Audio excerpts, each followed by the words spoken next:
That was my it was an early oak caster experiment in holly and oak. Holly oak. Anyway, lovely day today. Unexpected day of sunshine in the British countryside. Now, I've got two guitars here with me today, and it's going to be a bit out of sequence. So this will have a odd. I better turn this speaker off. It'll have an odd title for this video. Because I'm not doing one particular guitar. So I've got two of John's. This one's a Spider Budget Strat, which was I think his first guitar, so it's got a lot of sentimental value, and I'm going to give this as much a sweeter treatment as any other guitar, out of respect for the fact that it's a favourite old first guitar. And then we've got an Epiphone SG in for a setup and a cleanup as well. Now, slightly complicating matters is the nuts for both of these are due in tomorrow, and we've got some Wilkinson single coil pickups coming in for this one as well, so that will be done last. So what I've done off camera, or off camera, is I've done a little bit of a think through about what order I'm going to do things in. So I've just kind of done it the wrong way. I've already started out the wrong way around. Look, remove the electrics, strip out old pickups, fit sacrificial strings. Wah, wah, wah.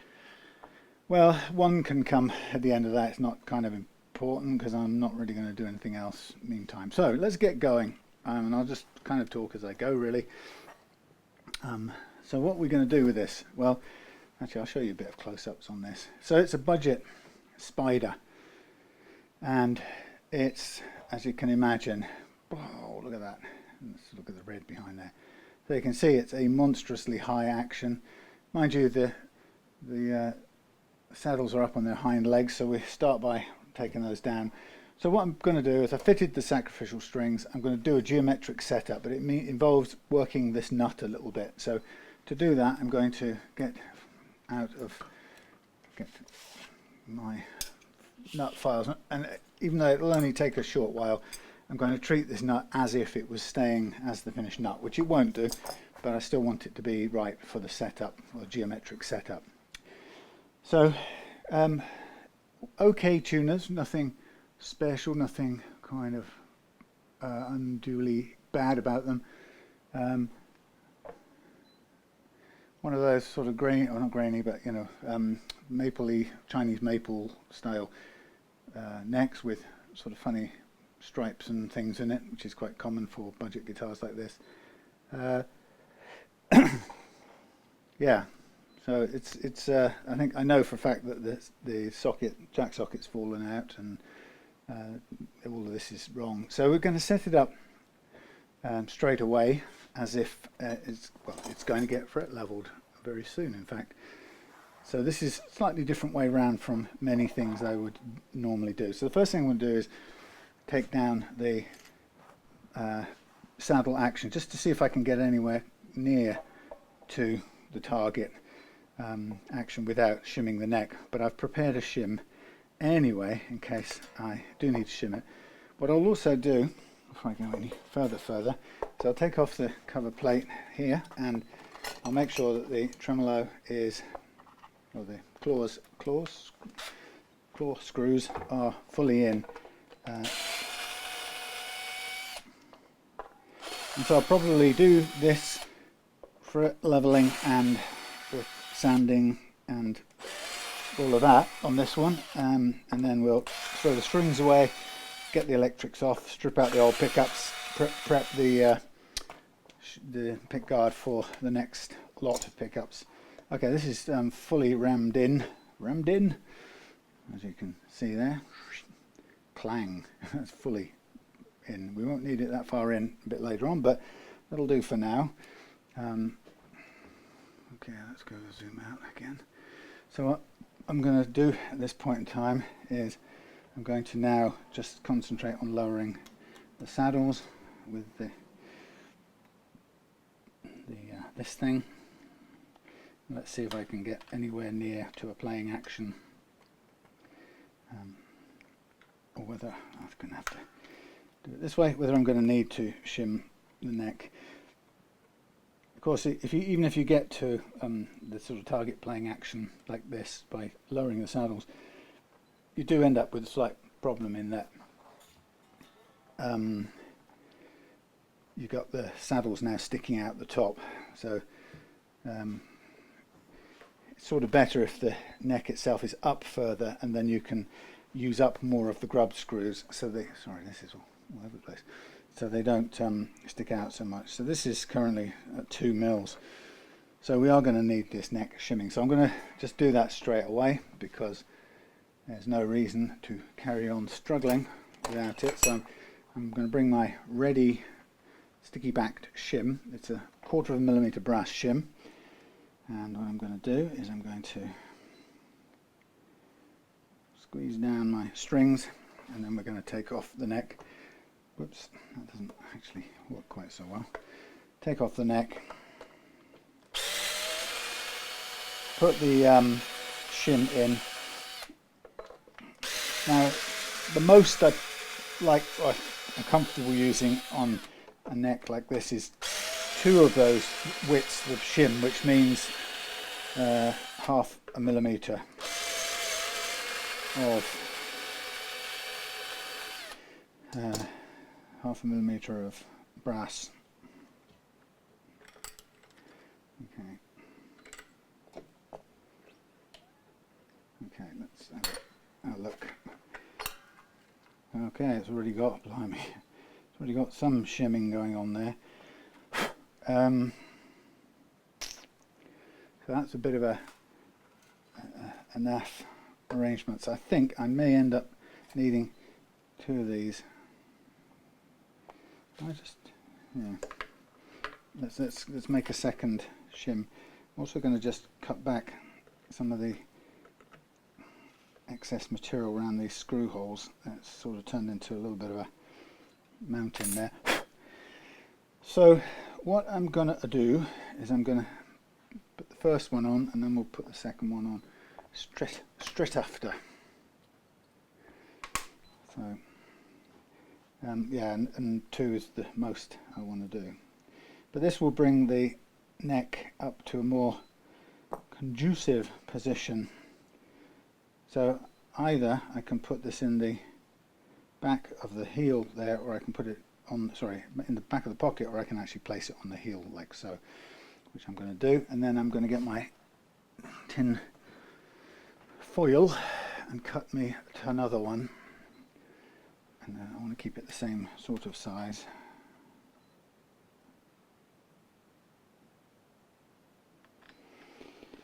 Now, shims are always a area of contention with some people anyway. Some people feel that having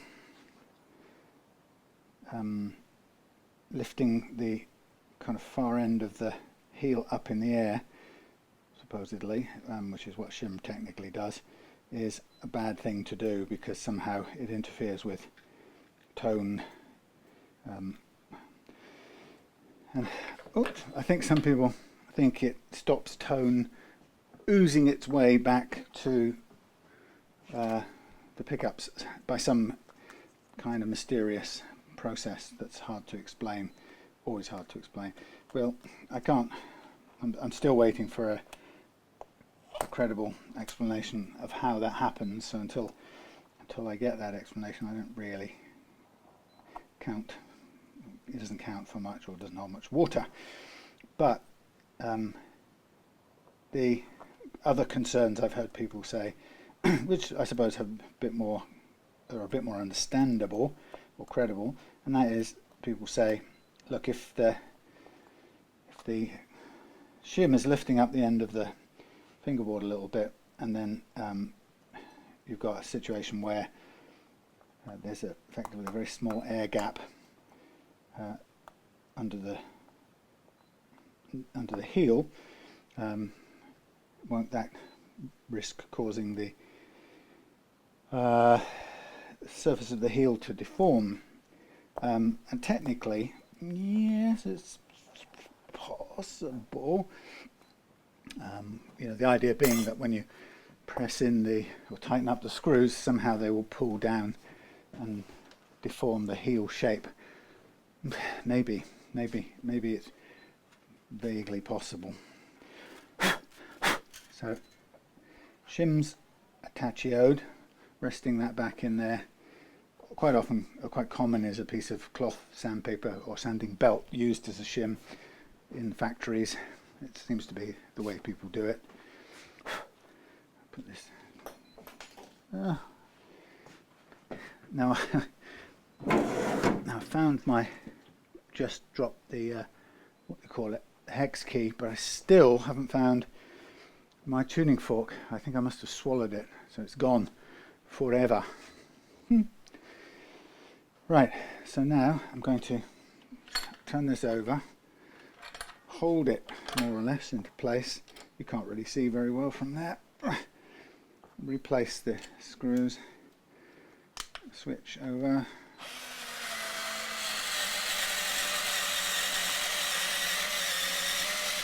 First one in, I go horizontal, no, diagonal, sorry. And then tighten up.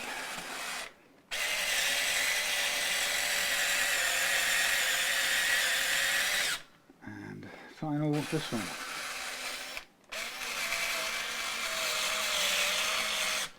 And then pull the bottom one in tightly. That one. And this one. So this process of shimming should now have pulled the board up quite a bit. Blimey, it's only just enough. Crikey. Let's just see. I think we'll get away with it. So in an ideal world, I think we would really want Gott in Himmel. Let's just check what we've got in the way of relief. Now, cowboys and Indians. Alright, I should have done a check on this first before claiming that I would do any fixing, because actually the truth about this guitar is it may actually be unsavable. Silly me.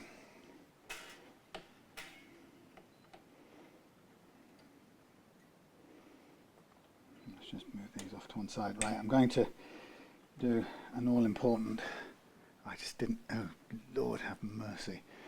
Oh God, look at me. It was such a state when I got it. I can't really see very well. Can you see what I see? No, I can't see. It's almost impossible to see. There is a disastrously huge curve down there. Oh, you can't, I can't see it very well. It is appalling. So, unless this goes somewhere to flattening it out, oh dear, we could be in, well, let's not bother world of, now, astonishingly, we might be heading to somewhere where it's workable. Fingers crossed, ladies and gents. Oh, God almighty, we might just get away with it. Holy cactus. That is the most messed up relief curve I have ever seen come through here. Congratulations, John, you'll win a prize. Now, let's have a look. Okay, we're now going to see something a bit differenter. This is more like it. And now we're down to just about one. So, if we give this a bit of a twang round in the circle, then what I would like to do is just pull this saddle back a bit away from the bridge screws. Okay, we'll worry about the intonation later. Let's just go for the basic action. Okay, that's better. Let's now crank this up. So what I'm now looking, finally now, the effects of the shim now sort of is looking a bit more familiar. With the relief curve like that banana that it was, there was no way that even the shim was taking, well, it was taking effect, but the curve was so excessive that it wasn't giving me anything workable. So now we have a 1.6, so it's a bit high, so we'll come back down and then we'll work kind of everything off there. Okay, well, I'm just going to start with that. Whew. And then sort of make everything go approximate to that. So, are cheap guitars like the Spider any good? And the answer is they're not bad, and it's entirely possible to make them play well. As I kind of suggested to John when he dropped them off yesterday, is a limitation would certainly be the pickups. The tone of the pickups is a bit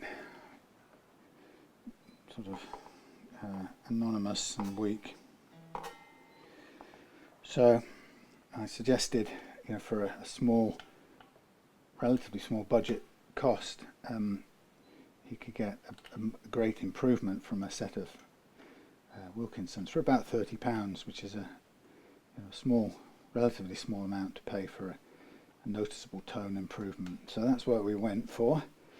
And my biggest challenge was to find a set that was available via Amazon Prime, so that I would get them before John passes again on Friday on his way back up north, after a stop down in the glories of Dartmoor. Pick the right weather for it, John. We've got a beautiful day today.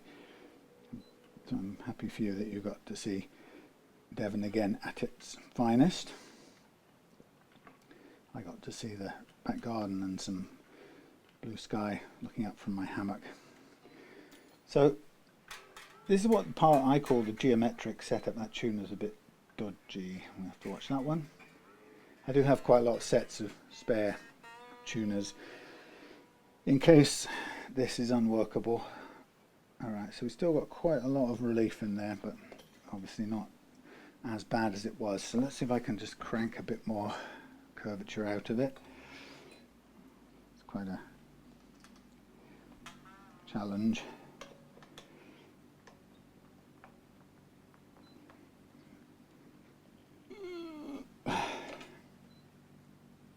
Yeah, just about. I think we'd be lucky if it plays at all.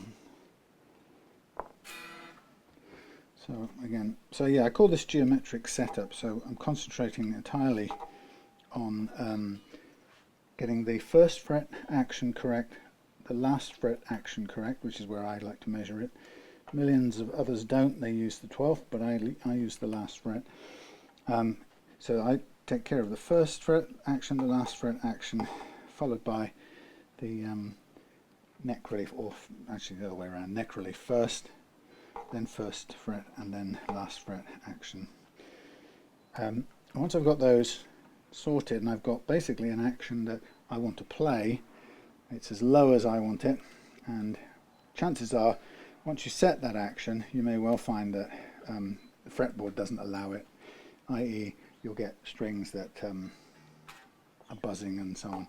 And then the job of the fret leveling is to tame the frets underneath for the desired action. So we leave the target action in place and we sort of tame the underlying frets. And that's what's good about my approach to the setup, I think, because it's so much better than when we were kids and we just played the guitar with whatever action it allowed us. But with this setup, we do it the other way around. We choose the setup and then make it comply.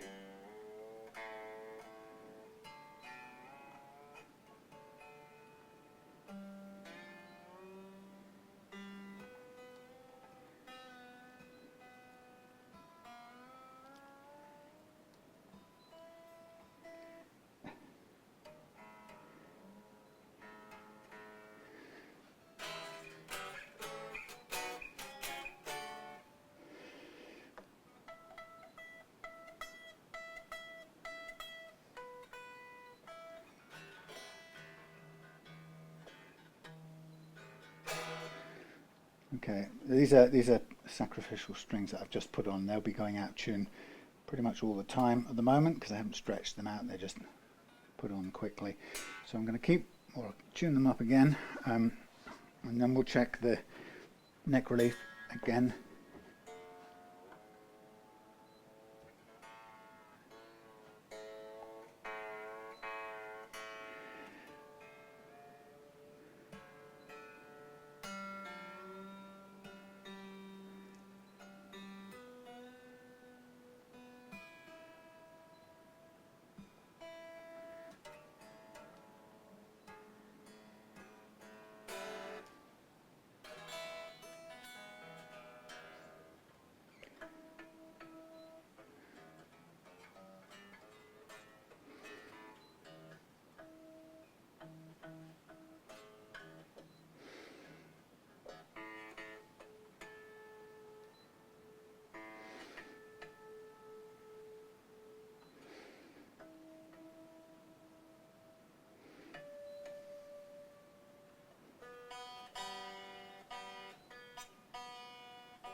Okay, playable. So we've got the action down there. Okay, the relief is just about as good as it's going to get. Now we'll take care of the first fret action just for the purpose of fret leveling. So again, it's not the most important thing because we're going to ditch this nut very soon, but I just want it to get a sense of how it will play straight away. So the first thing I'm going to do, I'll zoom in and see what we can see. The first thing I'm going to do is I'm going to start with the 17, and I'm going to bring this down to my target clearance of blimey, didn't like to go under that butterfly, down to 0.3 millimeters target. So I start by widening it a little bit and then cut down a little bit. Not too precious about it right now because like I say, I'm going to replace it. So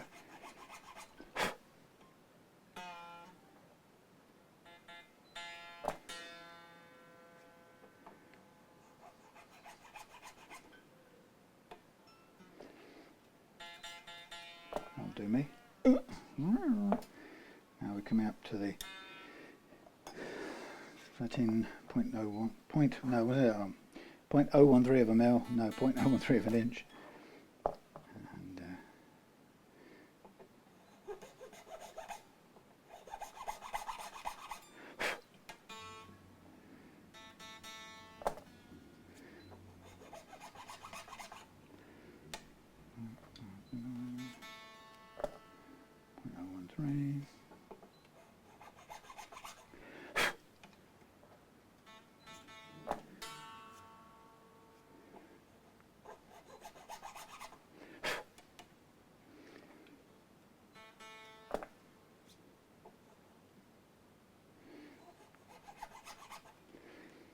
right, it's close enough. And then this one.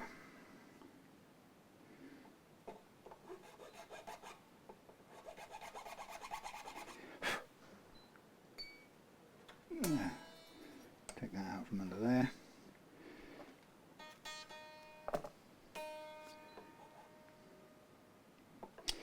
Okay, so as I say, I'm just setting the, well, I can, setting the height of the first fret on this plastic nut, even though I want to be replacing it, or will be replacing it, with a much better friction-free tusk nut.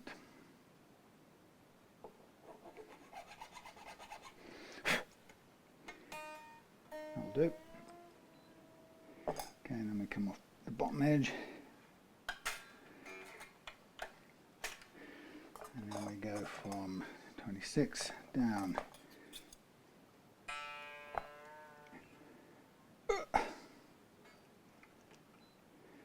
26 down. Widening first, mainly. It's actually quite hard to push that through until it's widened.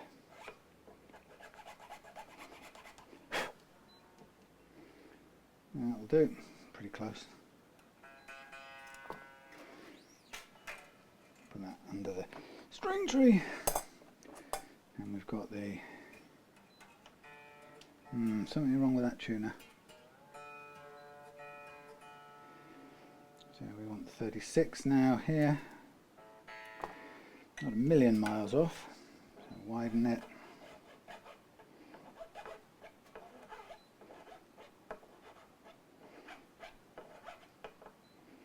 Quite difficult to push backwards and forwards when it's a tight fit.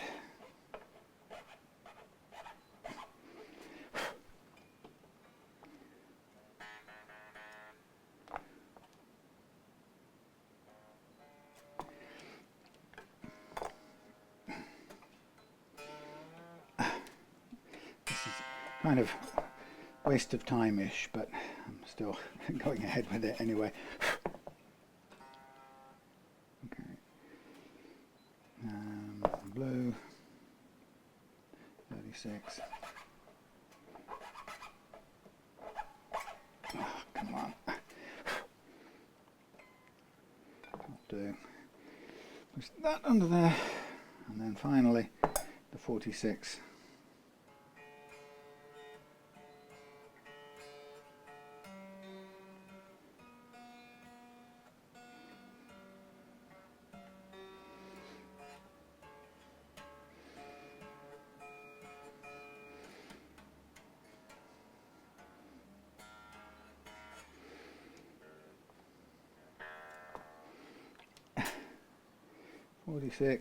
Same thing. Try and widen it up a bit first.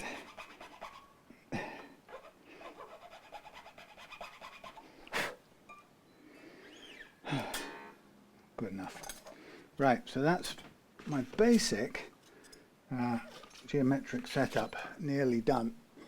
So what I'll do is just take another tuning off the other guitar. Come on. Sorry, bashed the microphone doofer.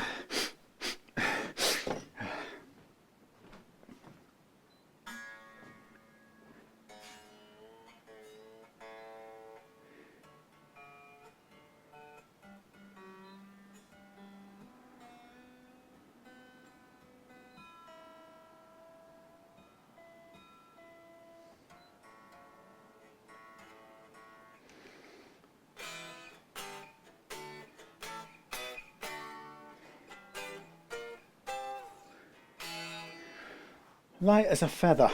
So that looks good, that's all good. So if I zoom in on this now, you'll see a very different arrangement, hello, to where we were before.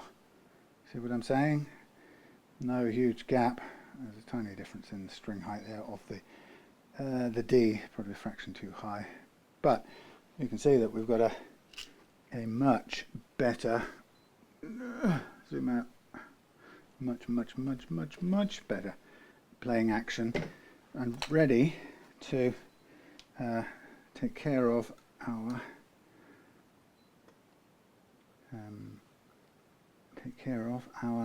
underlying frets. So I'll just tweak these a tiny bit, hardly any.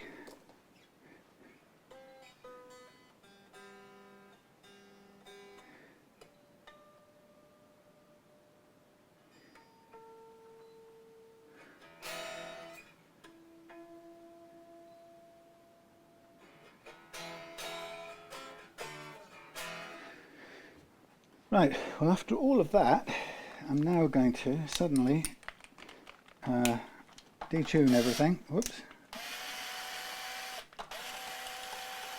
One more time.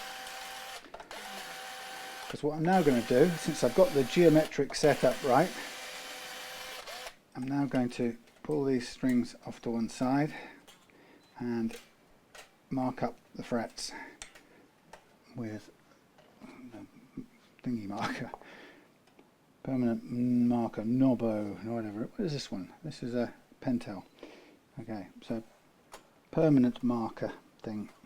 This is a bit tight. Right, so all I'm doing is marking these up now, ready for the fret leveling, and I'm going to now level the frets at the chosen action, and this will take care of any high or low frets, plus it will also take care of the sort of any general unevenness in the topography, which is a really nifty aspect of the method I use that I'm really pleased about the way it works. So it takes care of what I call fret slap, which is a little bit different from the fret buzz that we're all familiar with.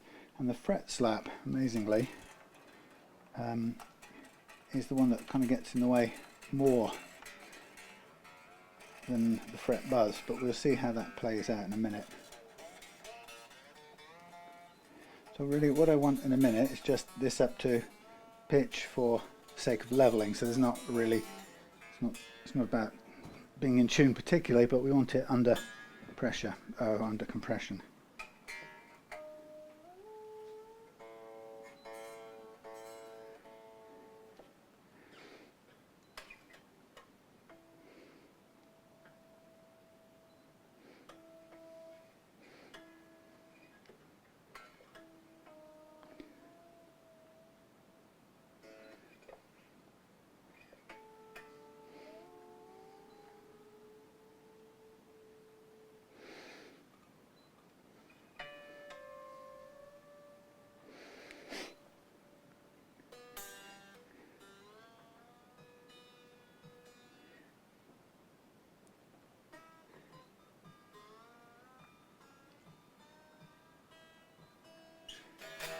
Not perfect, but that's good enough for what I'm doing next, which is the fret leveling.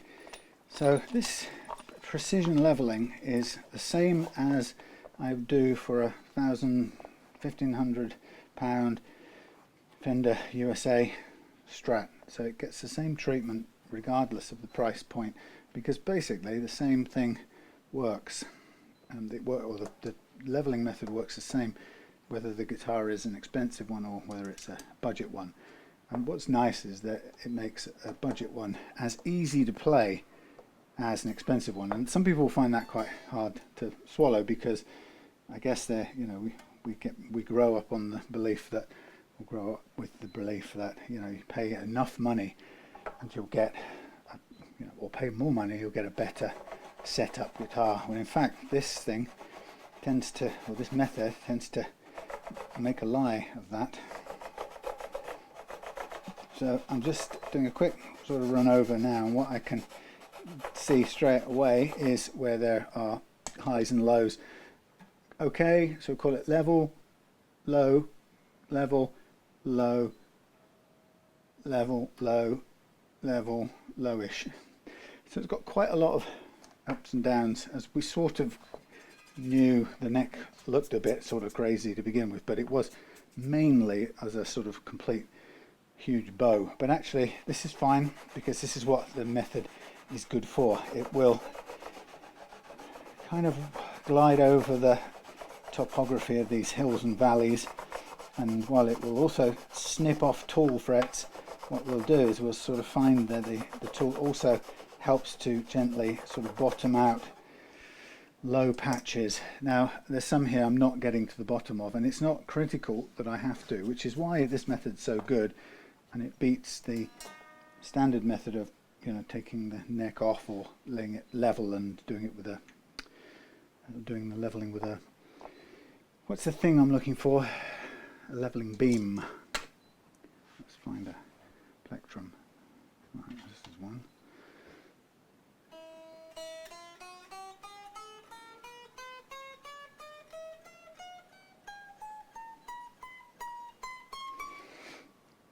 So if anything, there's a little ping right at that top end, which I'll just focus on a little bit. Turn the what's it round, the leveling beam round a bit. And I'm just going to, when I say focus on it, I'm going to press a little bit down on this end, so it does a little bit of extra work at this end, but I'm not massively leaning on it too heavily. Okay.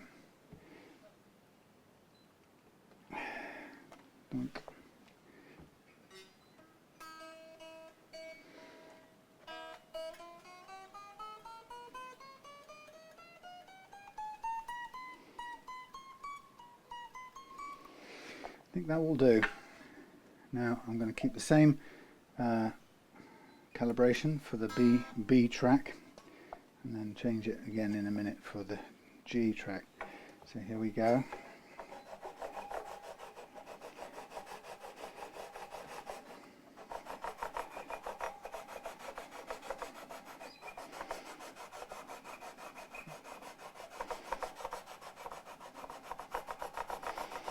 So I started Reloved guitars sort of with the idea and the conviction that you know, a budget guitar can usually be made to play as well as an expensive one, and obviously I didn't sort of just jump to that conclusion out of fresh air. I came to it as a result of trial and error.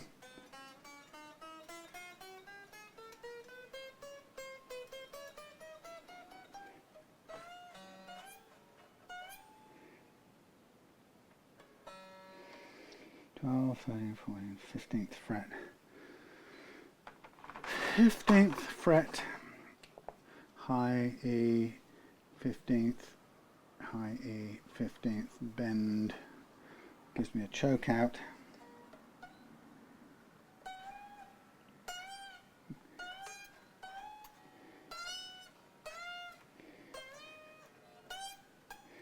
Actually, it was a 14th bend, wasn't it? High 14th bend, chokes out on the 15th on the G track, but that's fine, we'll take care of that afterwards. So when the strings choke out bending this way, it's the track, it's usually the G track, which is the one that oh shit, hang on, so I've got to calibrate it. The G track is usually the one that has some unevenness and prevents them bending. So what I'm now going to do is calibrate the G track, and once I've done that, then we'll level the G track, and that we might find that, hopefully we'll find that 14th fret bend on the high E will clear up, and we'll get it to ring all the way out, which is a nice way of, another great thing about this method is that you can see in practice, in real time, you can hear the note free up, and then you know you can stop leveling, you don't need to do any more. So there's the calibration. Let's now unhook this from the butterfly doofer, get it out of the way. So we know that up at the 15th fret we want to be sure that we're leveling out any unevenness.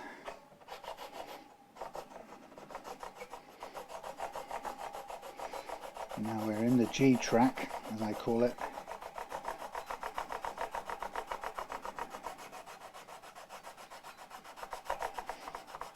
And now I'm thinking about up here at the 15th, where I know it's choking out, and I can see that the 15th fret at this point is actually very high compared to the 14th and the 13th and the 12th. In fact, if you'll look, you'll see that explains the choke out. Look at this. So for example, we've got 12th fret in the G track just cutting below, that's low, that's barely cutting, and that one's cutting a lot. So it's this one that was choking out, and then that one's high too, and that one's just about okay. So you can actually see in practice what your fingers tell you, or what your ears tell you when you're trying to bend notes, and this now explains the choke out on that bend. And so the idea now is, if I put this G string back in its place and we come back to here, we just play all the G notes first.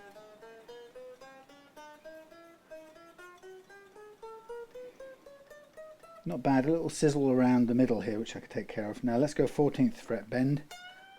Look at that.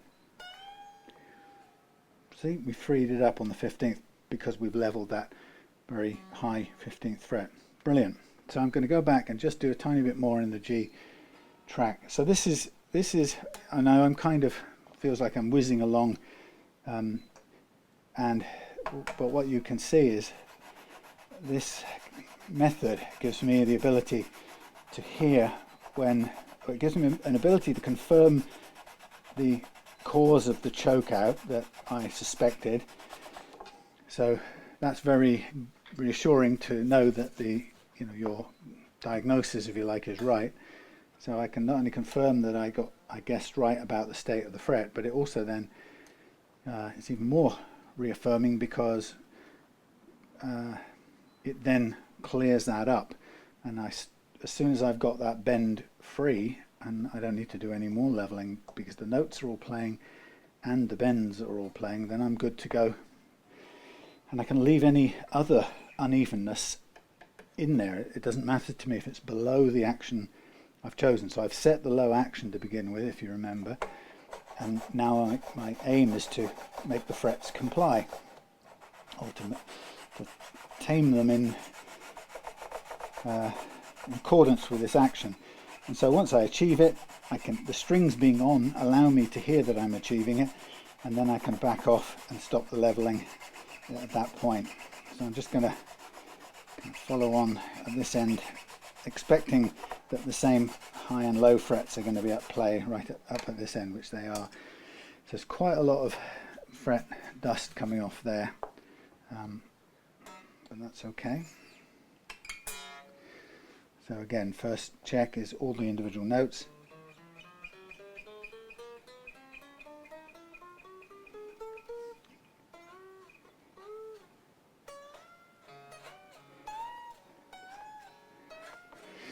So we're good. Now the only thing I'm now after is when you get to the, hear that little bit of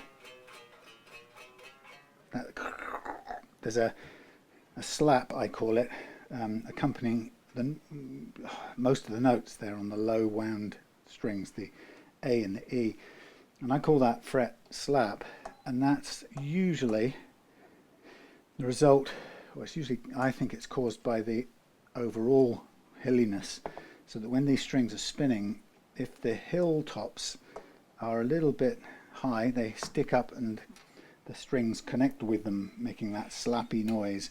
And it sort of explains why it's also on a number of notes all the way up. So my aim at this point is to be very gentle with the bar.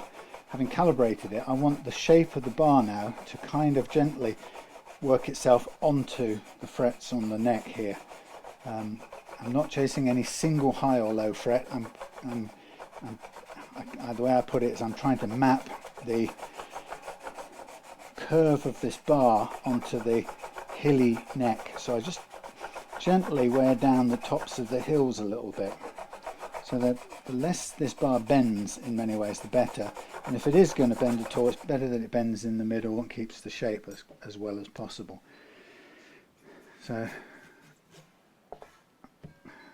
now what I check now is just to listen out for this general fret slap.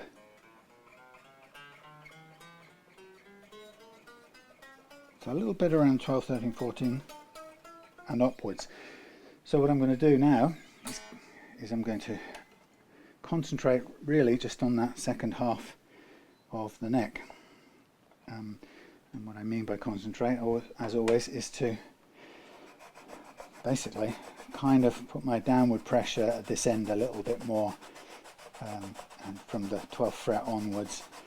And so I'm taking out any, or trying to cure any high points here, because we know we had high points on some of these frets, as you saw before, so it's not surprising that they've either, some of them have carried on across, but also the main problem is not even the high frets, it's the low ones, and I've got some low frets right here which are causing that slight bit of fret slap right at the top end. But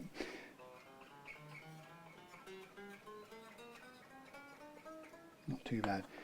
The only way to clear it up, as always, is to bring down the surrounding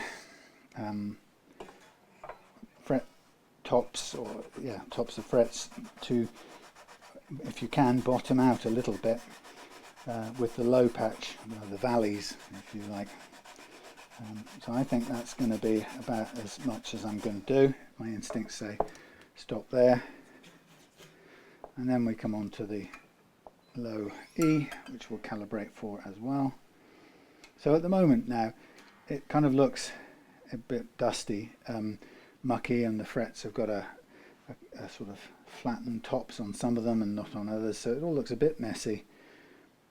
And before long I will have taken the scratch plate off, and so it looked like the guitar is... Oh, and then we'll take the bridge off and clean it, and take the tuners off and clean those thoroughly, and the whole thing will just look like it's completely dismantled. But actually, right this second now, I am heading towards the completion of the most precise part of the setup, which is the fret leveling. Once this is done, the rest is kind of cleaning and checking and fixing electrics and bits and bobs like that. The real precision work is done right now at the fret leveling, and once we've got this done, all we have to do is reload the neck again with the same gauge strings, and it will go back to its perfect playing position, as level as it can be.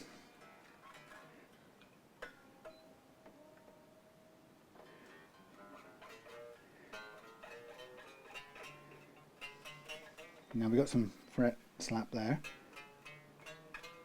and that's because I think we've got a bit high and some very low spots there.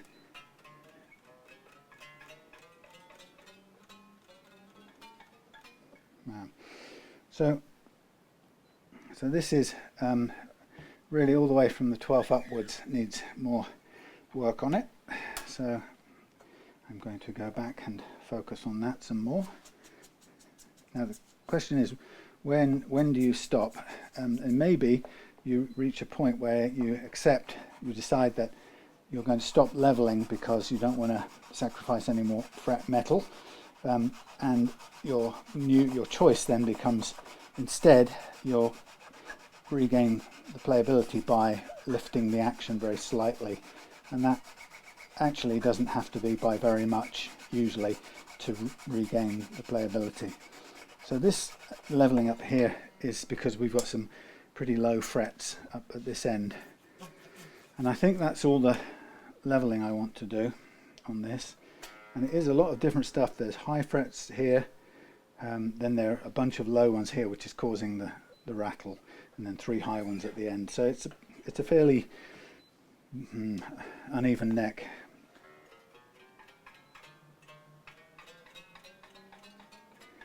Okay, so I don't think we're going to fix that way. We've got just under 1.5 millimeters there, which is kind of where I prefer it, but if we can't get it away sounding right, then I will sacrifice a tiny bit of the action at this end if necessary. I don't want to level the frets endlessly. I think I'll go there. Now it'll be out of tune, obviously, but I'm going to stop there because my instinct says judging by the neck, the way it looked when I did the neck relief, that had been, it seems maybe it's been massively over curved for too long, and so it may be, and we've also got quite a lot of unevenness in it, so it could be highly likely that it's never going to be perfect. So now is the time to get rid of the sacrificial strings, and I'm going to next, well, I'll do the fret crowning, the sanding and polishing, but I'll take the neck off for that, and then separate from that I'll take the pick guard off, and I suppose we might as well get rid of the original pickups, or take them out I should say, and just have it all sort of standing by ready to fit the new ones. I'll just keep them off to one side. So these were newish strings, but I've had enough of them for now. They were sacrificial cheap ones, so I'm not too worried about them. Okay, so we're also covered in fret dust at this point in time, so everything gets filthy. Contrary to many people's worries, fret dust is not magnetic and it does not stick to pickup poles. I've had to say this many a time.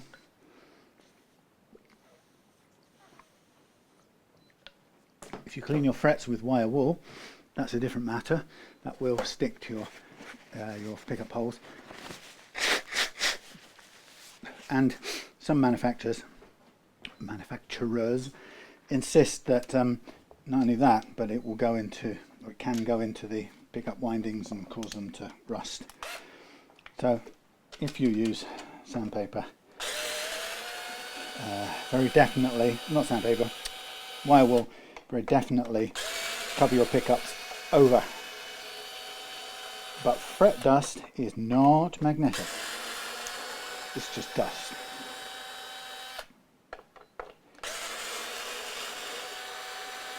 Okay, now I'm only really taking the neck off just for convenience to work on it like this, and we can put the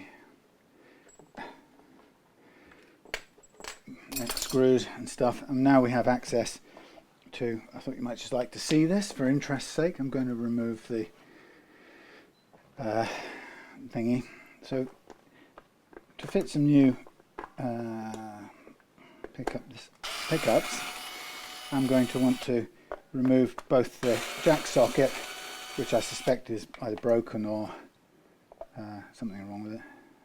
Yeah, it looks a bit crappy, but we'll rewire it if we have to. And then we'll take off the scratch plate. There's a missing screw there. And we'll also take the bridge off. Now putting the Strat together is really easy, so I have no worries about taking this all off, cleaning up everything and putting it all back together again in a fairly short order. It's a very familiar beast to me. In fact, most, if not all of the famous shaped guitars are. I mean, there's some oddities, of course, but okay. So that one comes through there. That's not great. Chunk of wood come off from the screw. We could probably glue it back on if we really wanted to. Cutting the ground wire. So we've got 3 small pots, switch, 3 ceramic pickups. Nothing unusual there.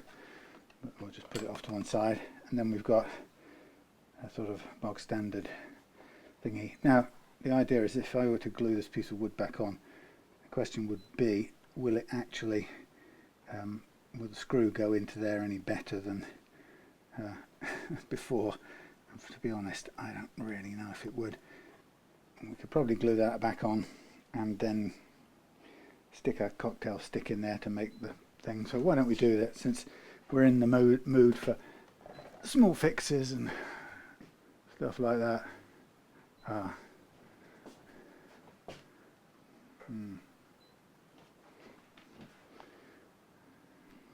I'd have to go and get well, do I have to go and get it? Will the guy bring it? He might bring it up here.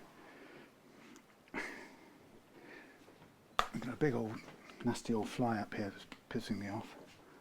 There's a delivery guy has brought something for the site. Oh, it's a bit late in the day, and I am not the site. So I'm just gonna load up some glue in here. I don't know how well this is going to stick, even at the best of times. But it don't hurt. We'll kind of hold it in place with some Gorilla Tape, and then quite frankly, we could potentially help it by sticking a piece of, pre-sticking the cocktail stick into there. So I'll just shove that in there like so. I mean, it's really not easy.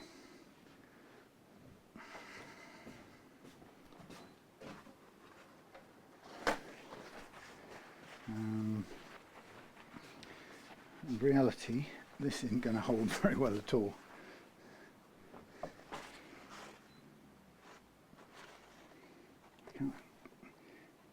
It's very weird the way it's come out.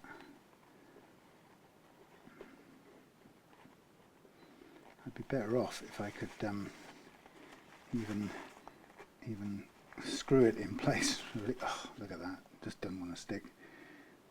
Can you hear that fly? That's going to drive me nuts in a minute.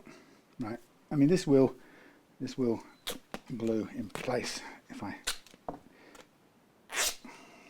do it carefully. Go around there, onto there, push there and push there. I don't really mind if it doesn't kind of match up totally, as long as it's got a bit of a grip to it. And then I can just bulk it out tomorrow. I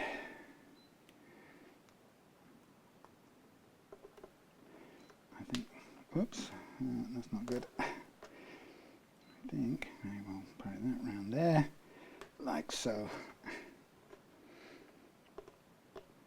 I mean, you know, it's not perfect, but you can see it's a little bit of a temporary fix. Okay, that's all I really care about fixing for the time being. If tomorrow I can put a little bit of a cocktail stick fix in there as well to give that hole back some grip, because that's why there wasn't a screw in there. You remember I said there's one missing? It's missing because there was no grip for the screw, so at least we'll try and put some back in. Okay, so while we're at it, we get the pliers. Sorry about this big fly. I don't like it. Oh, now it's a wasp. I don't know. Bee. The trouble is I'm not going to really catch it. Well, there is a window open, Bee. Make your way out if you can. So now I'm going to pull off the springs, chuck them over there, and that then leaves me with the bridge that I can remove like so. Now you can see with this all apart, if I've got 5 minutes and I want to take a mindless break from doing the other stuff, I can just polish this all up, get it looking a little bit nicer than it currently does, and also I can take the bridge components all to pieces and give them a clean up, and so when they come back together again they'll look completely different.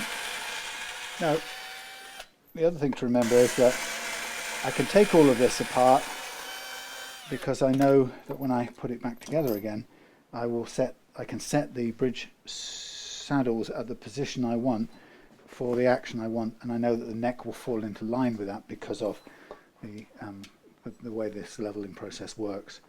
So off to one side, I'm now going to mark up the frets again, and this time I'm going to recrown them. So we've done some leveling, we've made some flat spots. What I'm going to do on this set of setups is I'm going to stop when I've got both guitars at the point of sanding out the frets, because I want to then I'll stop and have a bit of down off camera time where I can get a cup of coffee, and yeah, it's just easier for me.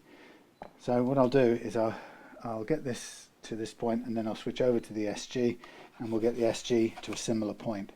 So now what I'm doing is I'm reshaping the fret so that I remove the flat spot on the top of the fret and just kind of curve it over so that it ends up kind of reshaping the fret into the arch form that it started out with, but it does it within the remaining metal, so it doesn't change the. If we're careful and we leave the marker pen on the top of the fret untouched, it means we can tell that we've reshaped it as much as we can without lowering the overall height of the fret. So it's a really good system that people have worked out over the years, and pretty much the system that everybody who levels frets follows, which is good. So that one there was a high fret that took a lot of leveling, and so you might notice I spent a bit more time on that one than on some of the previous ones. Likewise, this base end of this one is also going to require more work to get it to the right place, and the next couple of ones on this base end, they're also been flattened or leveled more, so a bit more effort to get them back into the arch shape. This one has a bit of work at either end.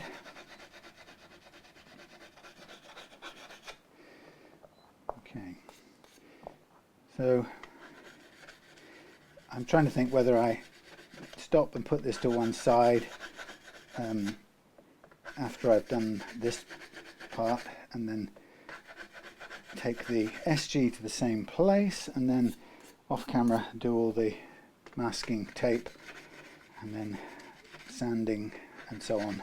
I think that's probably what I'll do, and it'll mean I'll end up sanding and polishing out 2 sets of frets, which is twice as long boredom as I normally would do.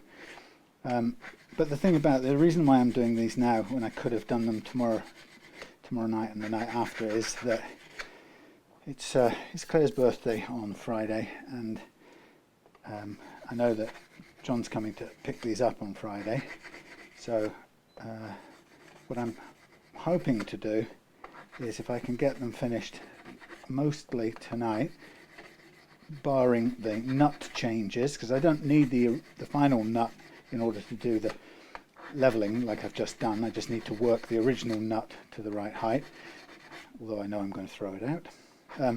So I want to get them so that with the SG all that remains is to fit the new nut, and with the Strat all that remains is to fit the new pickups, put the plate back on, hook the wires back up, and fit the new nut as well. So if I can look forward to doing all that tomorrow, that would be a pretty good place.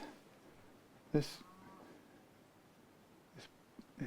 sort of a, is it a bee? Come on, you want to go out. This is never going to catch it. Unless I had a net of some kind, which I don't. Anyway, right, so that's ready to be sanded and polished. But what would be good is to get rid of the original nut now, because that's no longer got any, it's got no future with us. So we might as well get a shot of it. And it's one of these things where we hope that it's going to release its grip. In other words, we hope it's going to come out fairly evenly without pulling a load of wood out with it. And it's coming out in bits. It's been glued in quite strongly by the looks of things. Yeah, a big chunk of glue in the middle, which is kind of not brilliant. We've got a bit. I always like to keep one little clean bit so I can measure the exact width of it, so that when I'm preparing the next one, I have a start point for it. So that's either going to tap out now with a thing like a screwdriver like this, which I hope it will. Yeah, I think so. Or we have to do some cutting. So it sort of comes out bits, but you can see it's still got more to go, so that will be a bit of fiddling around. Interestingly, this has been cut out before by somebody with a drill, Dremel type of thing. It's got a telltale sign of a line down the middle, which is unusual.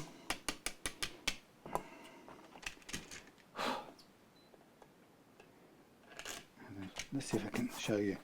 I mean, it may have come from the factory, but I somehow don't believe it has. See that line down the middle? That's often symptomatic of somebody having cut a nut out in the past. And you can see that it goes below the level of the nut. So it's funny that they would have cut it out in the past and fitted a plastic one, because it's obviously not the best quality in the world. Right, so I've got a bit of cleaning up work in there to do, but some of it can be done with this Hosco thingy nut slot file, but oh, that is really bugging me, that bee.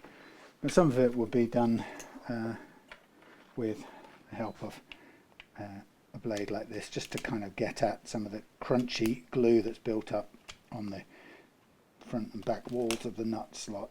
So it's a matter of just trying to clean it up slowly so that it's as well prepared as possible for the tusk nut when it arrives and is shaped to fit, because we want that nut to be, you know, drop in and be a good fit. Now the 12-inch radius nut that tusk nut that I've bought for this is not going to be, obviously this won't be a 12-inch radius neck, it's probably more like 16. I haven't measured it or I haven't put my thingies on it, but the point is there's not really, I didn't need to measure it, because the bottom line is their biggest radius in the Strat nut department of tusk is a 12-inch radius for Strats. So we'll have to just make a small modification. Actually, this is a very deep slot, so 12-inch nut may not be deep enough, so we may have to put a sort of boot on it to get it to fit, but that's another matter altogether. What I'm also going to do while I'm at it, because I'm going to at some point anyway, is I'm going to remove the string trees and the tuners, because I want to clean them up too, and I also want to clean the headstock up while those are off, and none of that gets in the way of me polishing out the frets. So I get all of this stuff off, clean it up, and also and then what I'll probably do is find a box to put all the parts in, just so I know that they're where they are.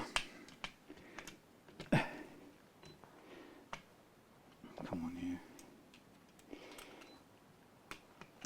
Thank you. Go away. So, two guitars together always feels like quite a long drawn out thing, but I guess it is a good 4 hours really, all told, and perhaps more, 4.5, 5, or more in the case of things with changing these things, the pickups. Okay, so now these don't even want to come out. What's wrong with those? Thank you.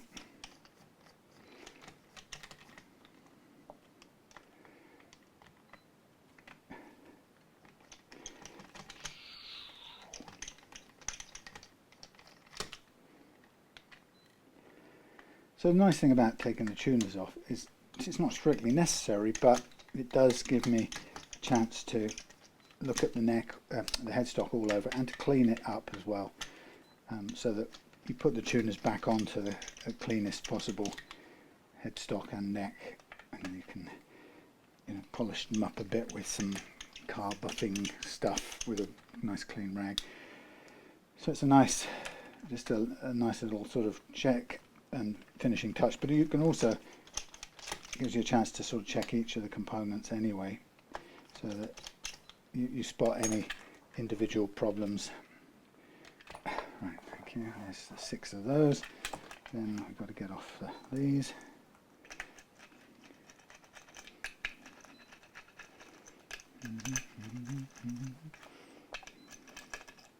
Oops.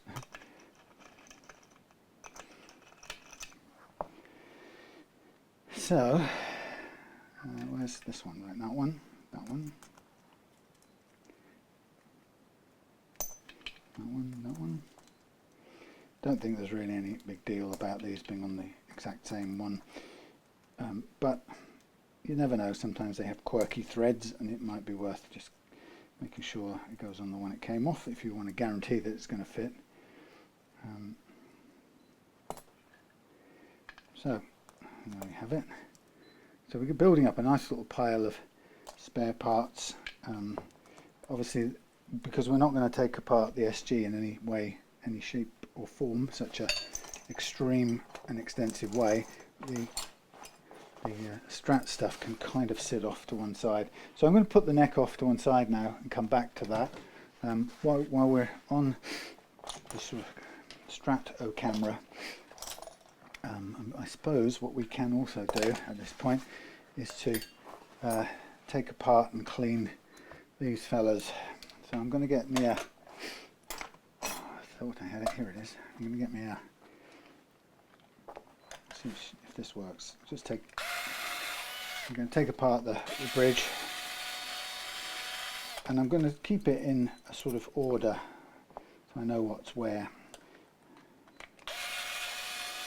Now when you take off the bridge components, you can guarantee that the little grub screws in the saddles will move, so you might think you can just put them all back on and the chosen action will still be there that we had before. It's not the case, so you will need to double check and retweak the playing action. So if you look to one side now, you can see away from over there, you can see all the other components of this Strat, which is now in as few pieces as it's, or as many pieces as it's possible to get. So it's completely dismantled, and it sounds like a big deal, but it's no big deal. Completely dismantle it. In fact, in some ways it's easier if you know you're changing pickups and you want to make sure everything's in good shape and works well. Then it makes almost better sense to take everything off and then put everything back on. Now I've got some new Coleman's cooking fuel coming, which is my go-to degreaser type of solvent, harmless solvent. So great for cleaning up components and pretty good for cleaning up even stuff like the chrome plates. You could put metal polish on and get a nice shine as well, but I'm just really just getting off some of the grime, so it's, when we put it back together again, it's a it's a cleaner looking thing, bit of shine. And also what I want to do then is to give each one of these a little clean over, and they're fiddly and fidgety, but again it doesn't take that long, and if you get a bit of a clean on them, you can have the satisfaction of putting them back on like so. Oops, not like so, falling over. So we'll put them back on in reverse order. Change the direction, and I can see roughly where the intonation spot should be, and I'll just leave them kind of to line up on that. So dab of the stuff, clean up. Maybe it might be easier to go through all of them first, but as I'm cleaning them I'm moving the grub screws, there's no doubt about that, so expect the action to change. It's just nice to give it a bit of a freshen up, and you'll see it's only 10 minutes extra fiddle, and while I'm at it, I've got the bottle of goo and the cloth, then I could give the tuners over there a going over. I'm going to stick with those tuners unless they're actually not working at all. I think they are working. One of them just feels a little glitchy, but it's not the end of the world. So those are all a bit cleaned up. Let's see if that grease comes off the back wall there. Right, so leave that for a minute. So we can just replace all the bits and then we'll be ready. Whoops, ready. A bit fiddly, these things, but they're not overcomplicated.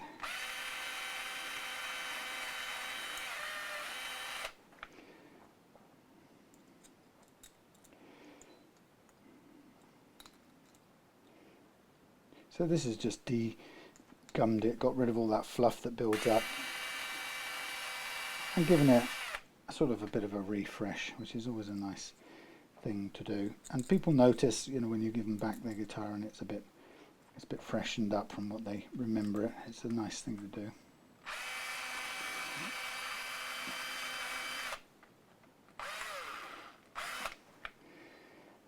Okay. So I think immediately after this then I'll just do the tuners just to give them a rub down, and then once I've done that I will bring up the SG and we'll get on with that. Same process will really happen with that, and I will go about setting the basic target action using the the relief, neck relief, the first and last fret action. Get all of that the way I want it, including probably doing the nut slots on the existing stroke old nut. And once that's done, then we'll do fret leveling there, and then I'll recrown and go off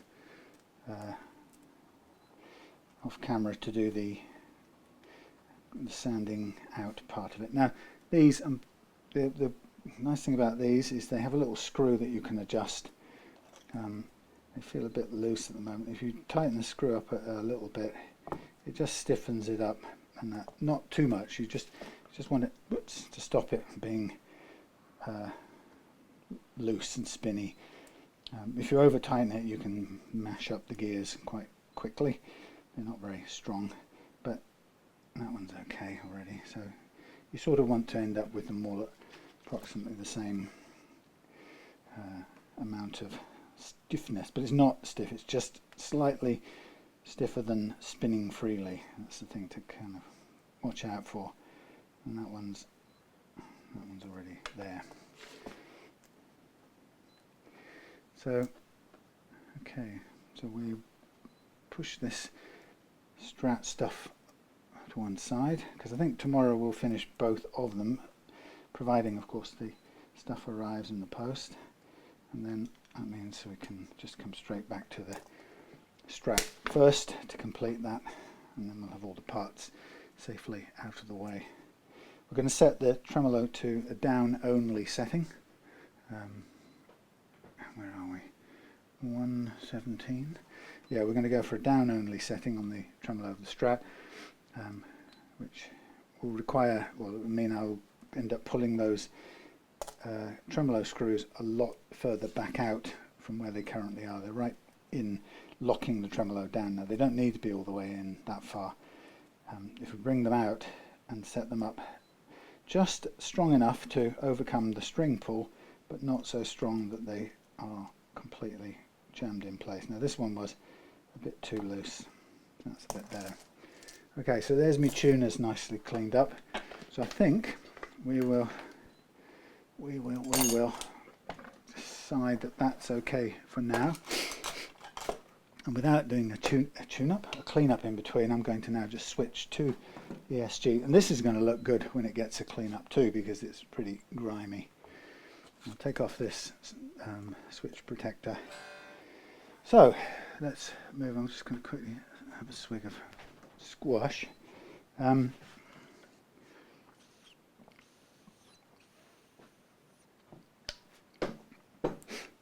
So yeah, similar thing here. We're going to go for the three basic components of the setup first. So first of all, let's see what is happening to the relief. Again, too much relief. So for the SG, we're going to take off the truss rod cover. I'm going to be on a mission to persuade people that they must get comfortable adjusting their truss rods themselves. I know for a fact some people kind of take it like, oh, I've paid you to set up my guitar, I want you to do that, I shouldn't have to do it. You should, because one thing that's going to happen all year round is your neck is going to change shape. Now here's a simple guide. We've got too much curve in this neck right now, and the way I found that out is very simple, is I hold down the low E on the last fret and the first fret, and then I gauge the amount of space in between that and the 8th, or in this case it's 7th, but they call it the 8th fret, and this is about 1.5 millimeters.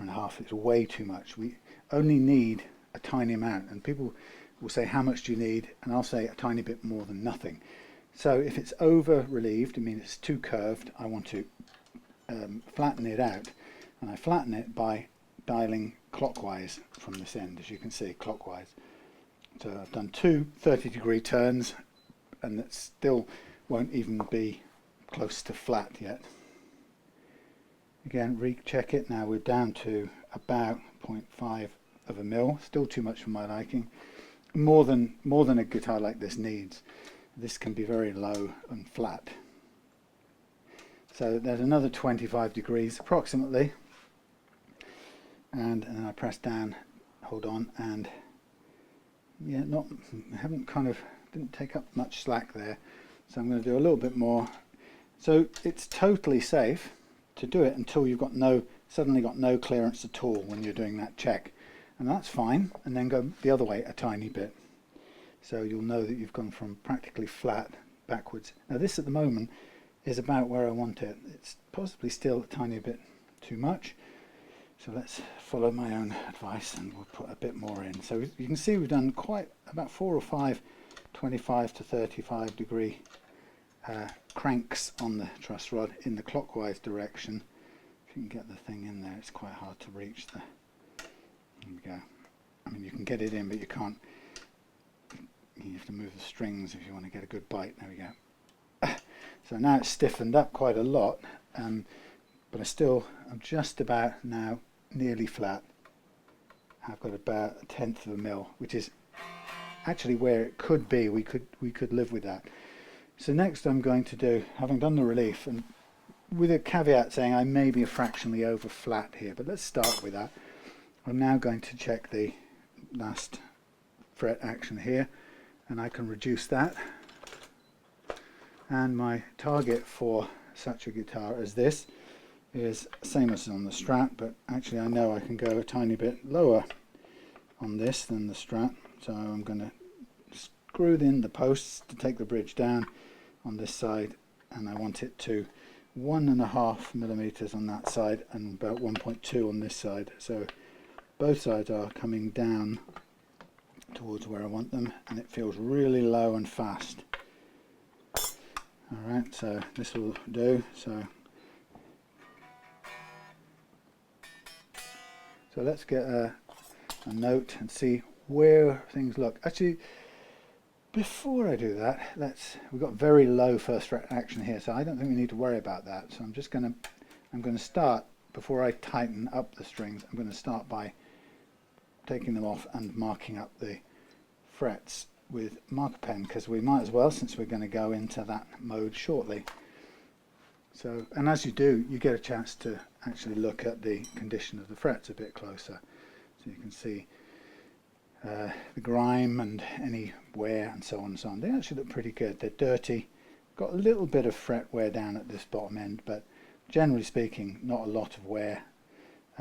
John was telling me about how this had fallen over on its face, so as I'm looking, I'm seeing if there's any dings or chinks taken out of the fret, which is quite common if a guitar falls face forward, because it tends to quite often hit something which presses the strings into the frets, and that makes a little kind of very neat but damaging little ding, which then you can only get rid of really by leveling out, but of course everything has to level out with that one damaged fret. Now these strings are filthy, so I shall be glad when they're done and ripped off.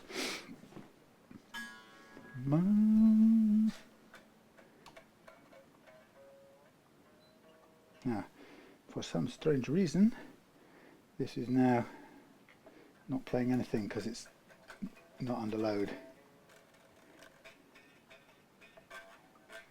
Oops, go underneath there.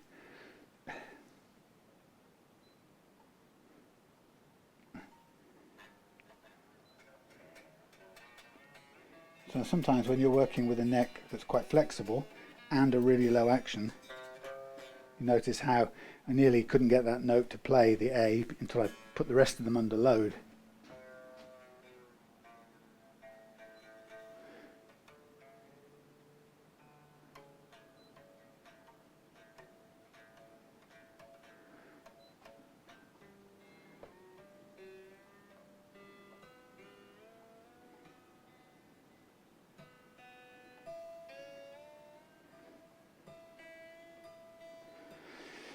Now, as it happens, having lowered the action on the first fret now is way too low, but it's just enough for us to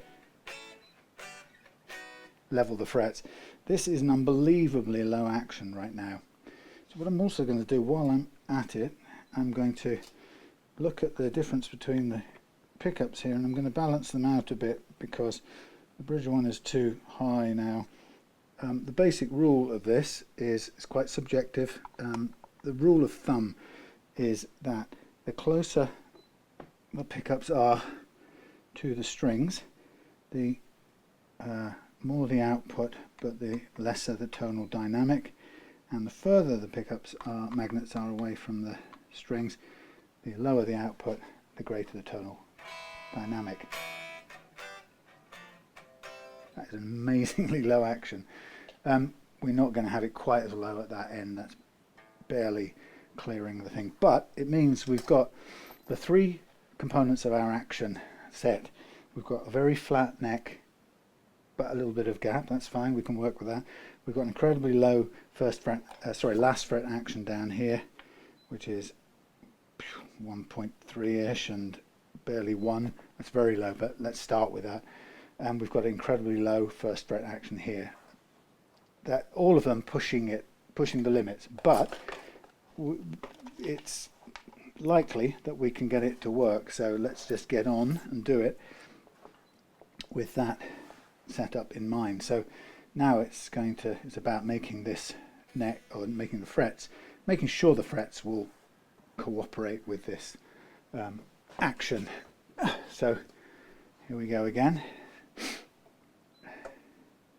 Flat as anything, so actually that's just about nice, works. So same old, very light. Let's zoom out a bit now.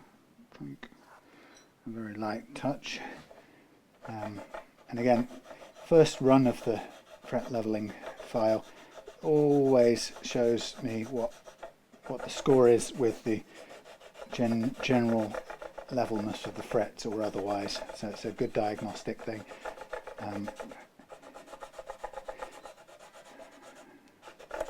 So it's shown me straight away a couple of things, which is okay.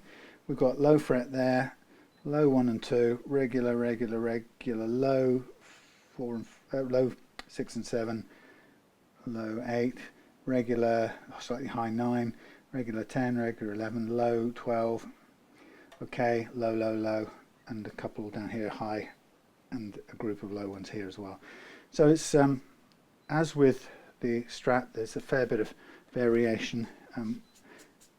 That's quite common because I'm finding that all electric guitar necks made of wood and rosewood and mahogany, or rosewood and maple and so on and so forth. They all have a kind of topography about them, an up and down topography, which when they're under load, wow, I think this is going to be an absolutely blinding guitar. You wait and see to play. The action on this is going to be phenomenal. The kind of action that had I seen when I was a teenager at school trying to learn on my finger slicing cheese grater type guitars, you know the ones, folks, that we all had to begin with. This is the kind of action that I would have cut off a spare unemployed part for, but I didn't know then how to get it, and I was saying to Dom in a conversation when he came to collect his Starcaster yesterday, was it? I was saying that we didn't know how to make our guitars play like that. It was a mystery. They either did or they didn't, and of course ours didn't, and there was usually one kid in the school who by some miracle of chance had a guitar that was set up like this to play like butter or lightning or whatever you want to call it. And then we just sort of used to go to the gigs that he played at, and you sort of stand at the stage and kind of reach up and touch it during the intervals, so we could go or pick it up and go, "Can I just hold your guitar for a minute?" And we would just drool at it, and it never occurred to me to ask him why, how did he get it like that, or whether he even did get it like that, or whether it came to him like that. We never asked. We just sort of, I don't know, kind of assumed that it was and always would be somewhere beyond our remit, or our station in life. Very weird. I'm thinking of John O'Sullivan, who had played in a band at school, and he had this Antoria SG that I've gone on about before, but it was just greased lightning.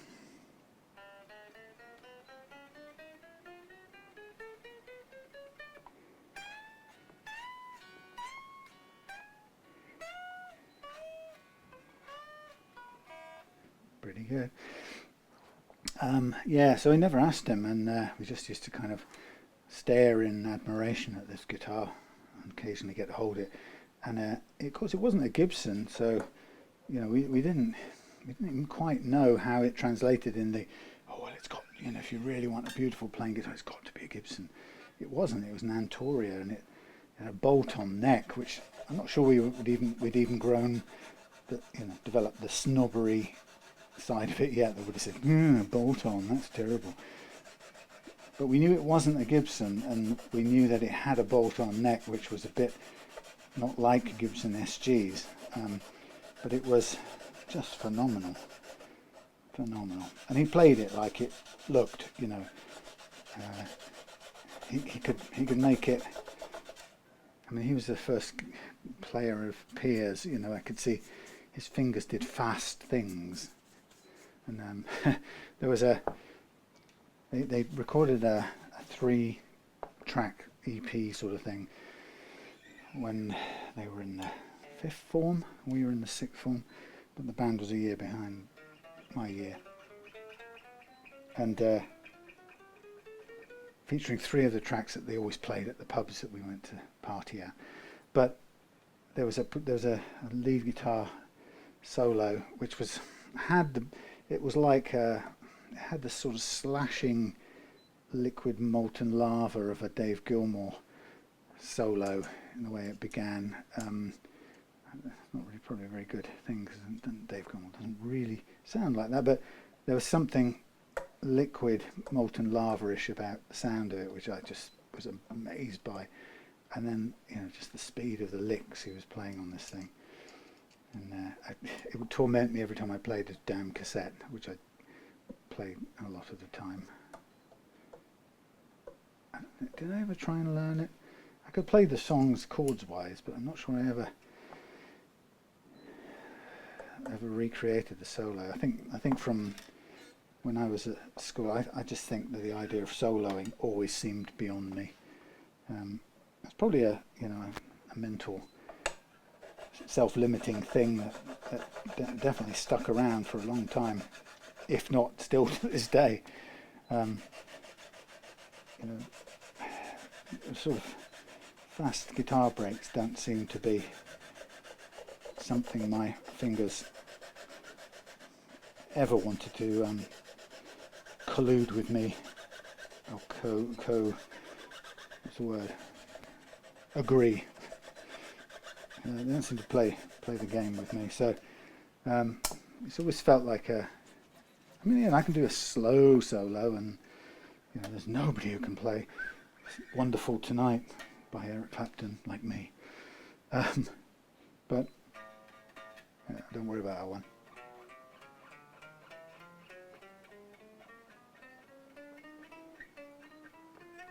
That's incredible. We are at the lowest of lows. Obviously, it will be slightly better when the new nut's in place, because right now it is too low and it's just buzzing on open strings. But in a sense, we're not really concerned about the open strings at this point. We're much more concerned about getting the low action working with fretted notes and bent notes, which is very definitely appears to be good, in good order. So again, whilst chattering away about old schoolmates, and the blistering lead guitar runs on butter-like Antoria, vintage Antoria made in Japan, bolt-on neck SGs. I have done the precision part of this setup. Ta-da! And so, for the same reasons as before, we can kiss goodbye to the strings and start. Notice, of course, this is a bolt-on neck SG as well. So, in some ways, it has more in common with that Antoria than with a Gibson. So now we're going to get stuck into the business of. I could take the neck off this one as well, I suppose. I tend to. I don't know why. Why would I leave it on? Exactly. Why would I? Because there's no other reason to take off the body. We're not doing anything major like fitting new pickups or anything. So probably doesn't really warrant it, but it could do. So yeah. So this will benefit from a good all over clean too. So we could take the neck off, keep it, or have it in keeping with the Strat. So I'm going to put the parts for this guitar over here, out the way. Get rid of these strings. As the sun sets out here in good old Devon. Right, let's zoom out, and you can see, I will remove the neck on this. This is the extra long screw which is used for holding the strap button in. We're going to replace the strap button on this one.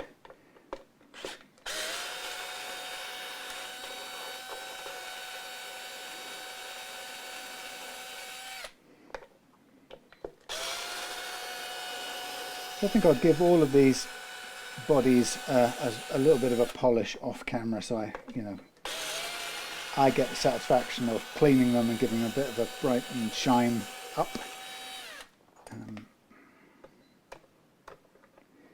Okay, so neck screws out of the way over here, neck off.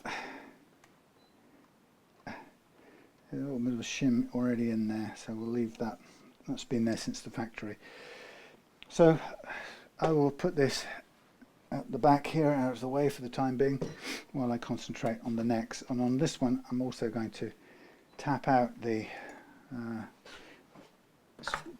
nut, because it already, with the action I've just set, that nut is already now far too low. But that's nice and clean. That to come out easy. We'll fit a new one. So just before we go off camera, let's do the re-crowning bit, and then I'll just do some load of off-camera sanding, cleaning, yada yada, and we'll come back tomorrow when we're ready to fit new pickups on the Strat, and then go through and complete the new nuts on both. The nuts on both will take a little bit of careful work to get into place. I would have rather have had them here tonight, because the problem with the fitting the new nuts is they need quite a bit of off and onning of the strings, and I'd much prefer to do them with the original strings on rather than the final set, but I don't have that luxury today. I wouldn't be able to get this fret leveling done if I waited, so I've gone ahead and done it the less perfect way round, but I shall make it work. I think with this one that should be fairly straightforward to size it. It's the one that might need a little bit more cutting down with the slots is cutting the slots down is the Strat, because we may also need to put a bulking foot boot underneath it, because it's a very deep slot on that particular guitar. Anyway, so I'm now recrowning these SG frets. I think the action on this is going to be absolutely stunning. I mean, you know, SGs are great for that. Even bolt-on neck ones, they can give you such an incredible playing action. I think this one will just be. I don't think John will recognise it, frankly.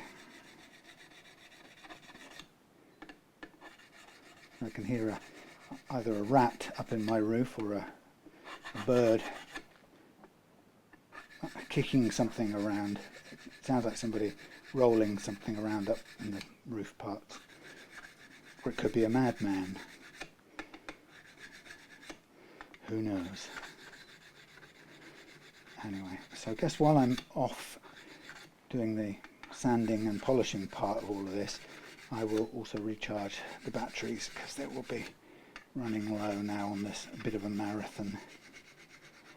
But will I do it? No, because I won't be back on tonight, will I? Yeah, I'll charge them overnight. So I won't see you until tomorrow then. That's what I'm trying to say. Okay.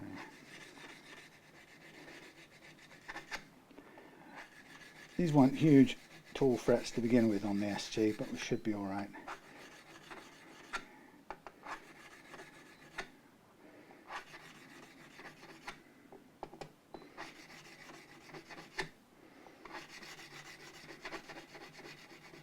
That's good. Okay. So with that one's done, we've crowned that one, haven't we? Yep. So now it's the old polish out business. So now I can put these away, do this stuff off camera, and I will see you tomorrow. Okay, welcome back. Yeah, it's the next day, and I've made some progress kind of off camera, really, just the boring stuff. So I've polished and sanded and polished out all the frets on both guitars. I've sized up the nuts ready. They're not glued in yet, but they're just ready for just final tuning. Tuner's back on, speaking of which. Bridge back on this one, and I think next step really is take this off to one side. I've polished the polished the paintwork as well. It's not new paintwork, so it's only a light bit of touch up like. But now it's time to do some electricity work, because we have got lots of things sticking to things magnetically. So we've got some pickups over there. Let's get some heat on here. We've got tools everywhere, but that's okay. We're all right. We're in a full-on mode. So yeah, let's just I'll sort of do for that. As long as I keep it on the mat, you can see what I'm doing. So I'll get a few bits and bobs that I probably need. Solder thingies. I'll have a bit of that off to one side. I'll show you what that is later. So solder. Right. So we're going to want to take off the original things, and I think speed things along a bit. Although I was trying to charge it up, I think we do need the electronica thingy here. So what we know here is they've wired it, switch is wired back to front from the way I'd normally do it, but we have the neck goes into the first one there, and the middle, and then bridge. So if I just remember neck by writing, it's always, I find it handy to write it on there or somewhere where you can write it, because I just sometimes get it back to front. Then we've got our tones already wired up, we've got our out to the jack, and we've got our out to the tremolo claw, so it should be straightforward. So let us snip off the bits that we don't need on anymore. So we're taking off all of this earthing wiring stuff there, like that, and we'll just snip off these like so, and then we'll take these off. So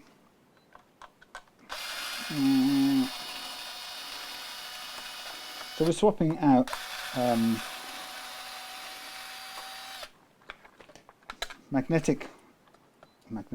ceramic magnet pickups for ceramic magnets, but I do know that the Wilkinson ones I think will be noticeably more interesting. more Strat-like actually. They do really good. Wilkinson single coils for Strats are really surprisingly good for the money. Okay, so we're just basically taking out all of the single coils, replacing them, keeping the same switching and everything. We'll also use the new pickups, springs and screws and stuff, since it's supplied new. Okay, so while we're at it here, this is in pretty good shape. I mean, it looks a little bit used, which we don't mind, but we can give it a clean over. So if we really want to, while we're at it, let's just hoik off these knobs, and we'll just put them onto one side. If we want to, we can go and give them a bit of a clean up, a little bit of a scrub down. I think I know there's a scrubby thing somewhere. Put that over there.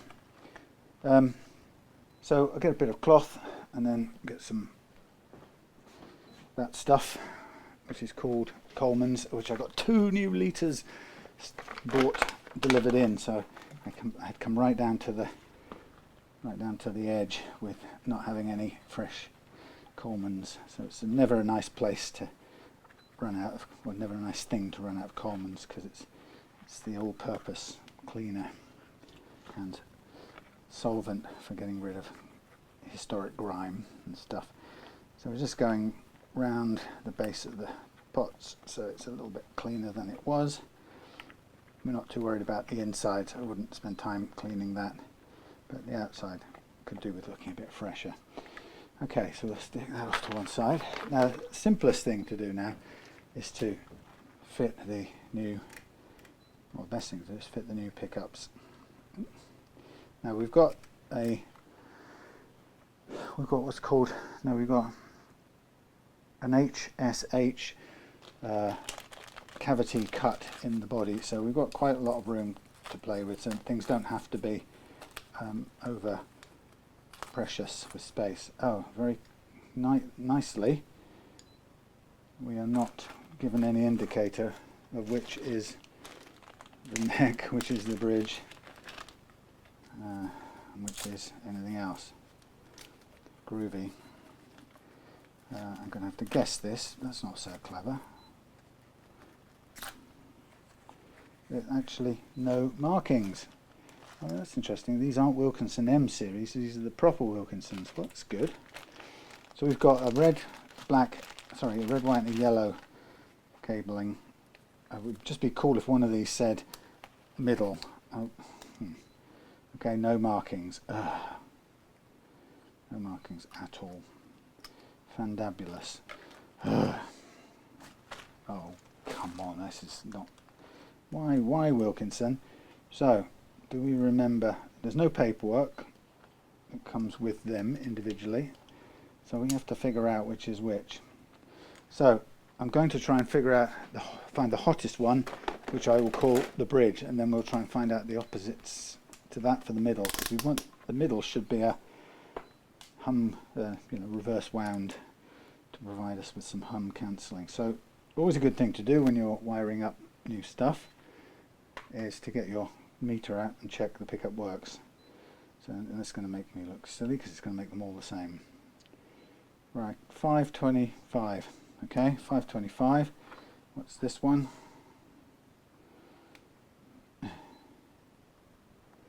Normally they have something written on them. Okay. 560. So we've got 525 on the middle one. 525. We've got 560. And actually 5.6 we should call it. And then finally with this one, we'll also check the spacings to see if they give us any clue which is which. And now we've got, come along.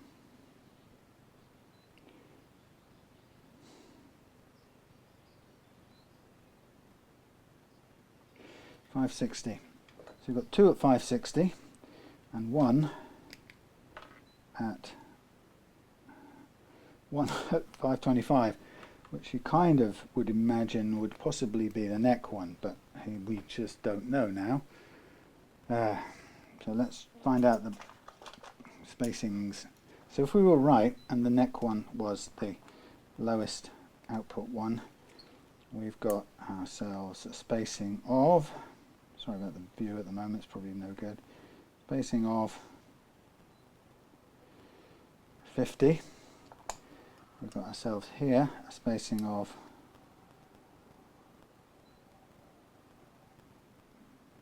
50, and here we've got ourselves a spacing of 52. Okay, well this then has got to be our bridge.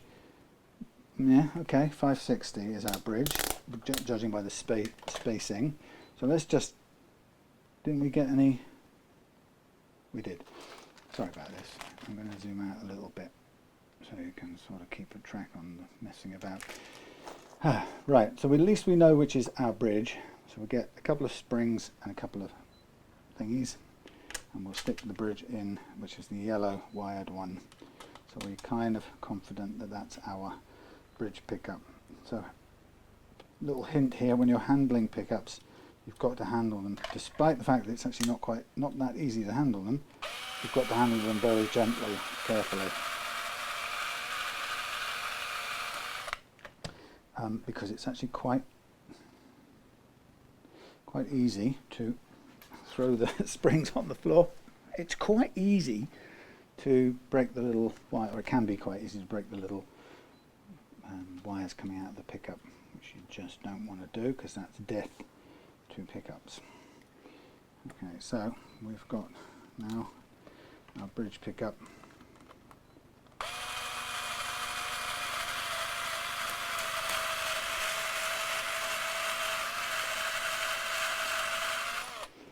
There we go, so I'll just tighten these up a bit so we get the pickup coming through a bit further. So bridge pickup in place, looking nice. We've got staggered poles as well. Now we have to find one of them. I can't remember how we do it now, but is it the one that doesn't seem to want to do anything? What does this one do? That one sticks to it. This one kind of repels. So this theoretically is our middle one. That's my reckoning. Anybody who knows I'm completely wrong on that will go, oh no, it's the opposite way around, you. But I'm pretty certain it's this way around.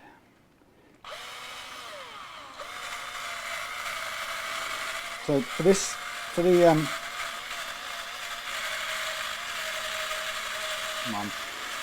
when you're, great thing about the Strat middle pickup, it's not very good, it's gripping I suppose. Thing about the Strat middle pickup is that it's designed so that when it's on with the other pickups, the middle of the bridge, it creates a hum cancelling pair, which is why your in between positions, or your 2 and 4 positions, are a humbucker.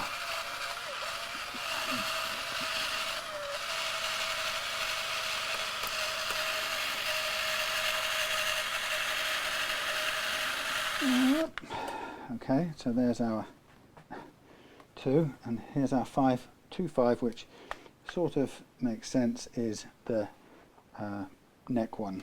So it's sort of by, what's the word? Yeah, you know what I mean. The process of elimination. The one that's narrowest should be at the neck. The one that's widest has to be at the bridge. So that kind of, come along would you please? That really gives us the what the info we need, if you think about it. This one is failing to bite into the, come along. Don't want to be touching the wires anywhere, so it's hard to hold these little things.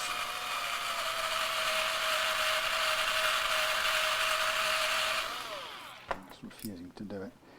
Right, now I'm going to take the plastic off, and I'm going to give myself a start on this. bobbin, which is difficult to do. It's actually quite hard to get it going if it doesn't want to bite into this. As you can see, we've got very little space to hang on to it. Well, you can't see now because I'm out of the way. I'm just trying to get this thing to bite.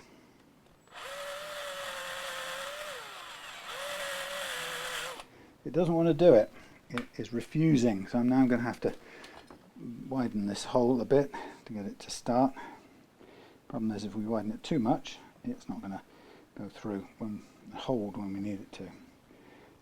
So it's a bit grappy. Let's try it again.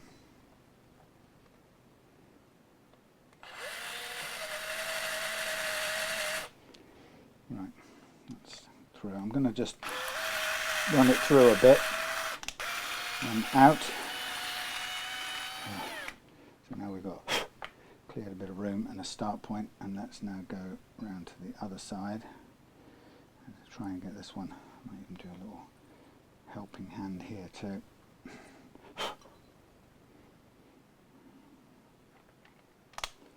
Now it's just difficult to get it to position and start.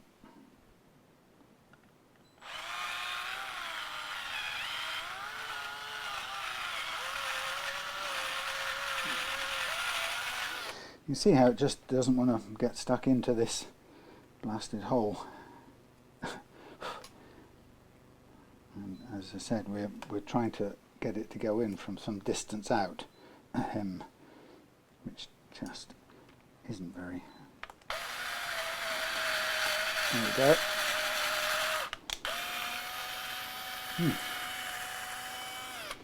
Finally, it goes in. Right. Let's just put this on here. Right way round, that way round. What I'm going to do as well is I'm going to just double check after handling this the way I have, and make sure it's still good, because the last thing I want in the mix is a broken pickup.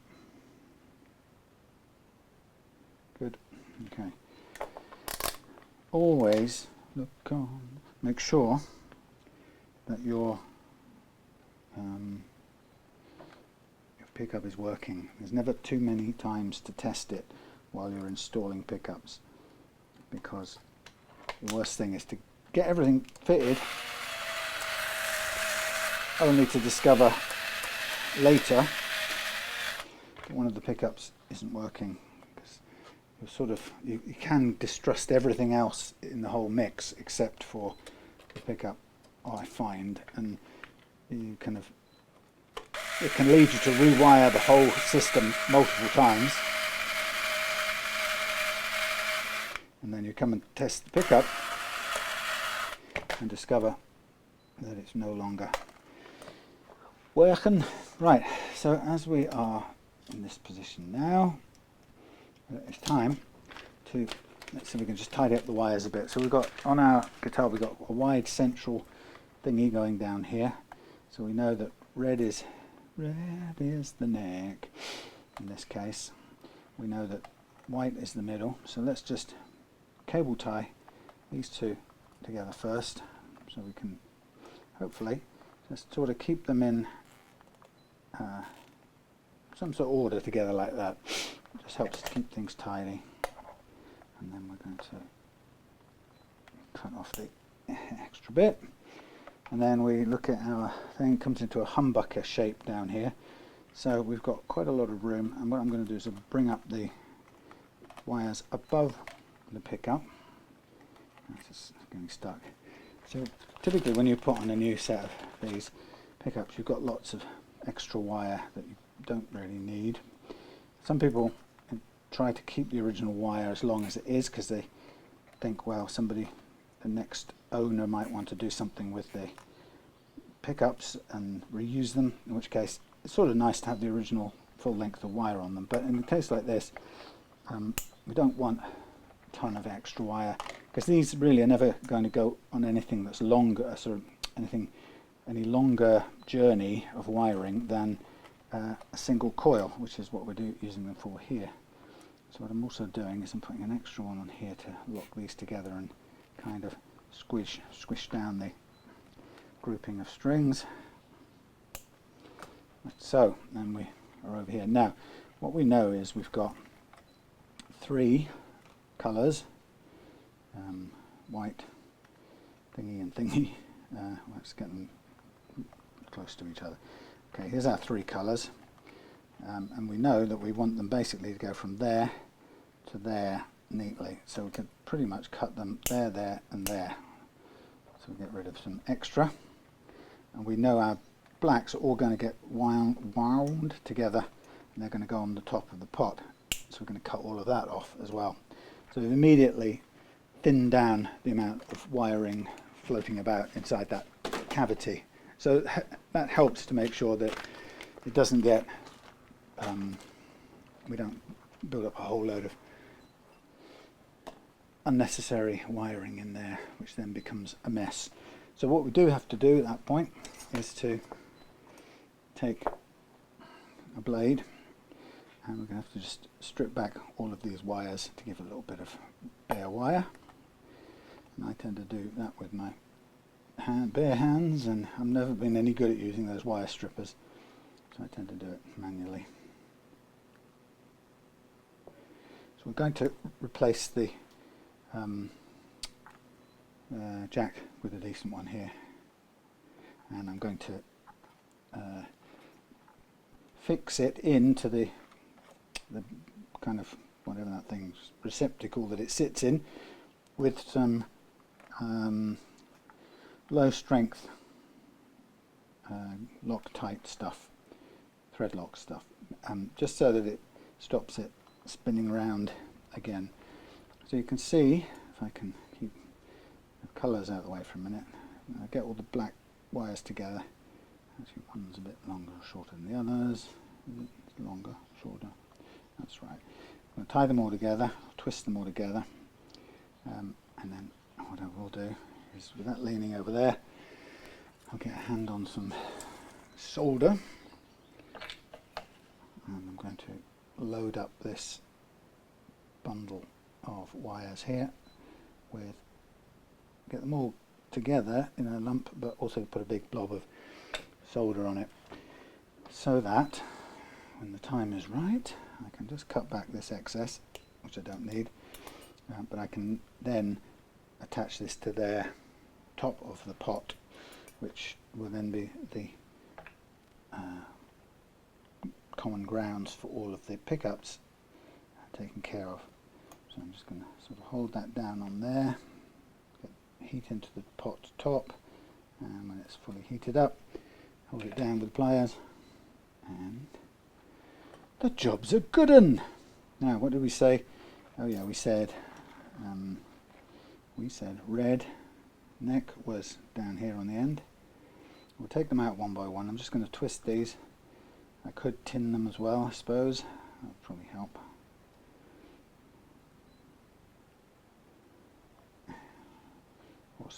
I could get my little helping hand things out, but it tends to get a bit of a faff. So if I can do them all just sitting there, dangling in fresh air, it's quicker. Like so, like so, and like so, like that. Okay, now they don't need to be very long, so I'm going to cut back each one. My little swallows, not swallows, yes, swallows are making quite a noise. Right, so now I'm going to remove the red one, which is going to go there. And I'm just, well, that'll be okay, I'm almost a fraction short. Now what I could do is I could use my solder sucker, and I could remove the solder in here, like so, which would then allow me to, with a bit of luck and a bit of stretch, just tip that end into the hole, if it would fit in without getting caught, which it is doing.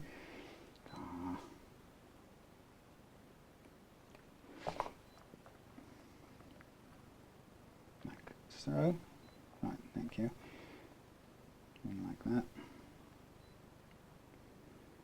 do as you're asked.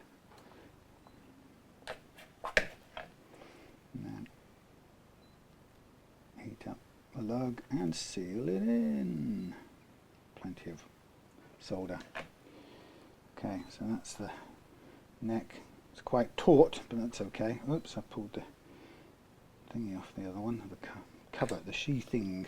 I'm just going to remove that manually first, then we'll get the solder sucker on it next.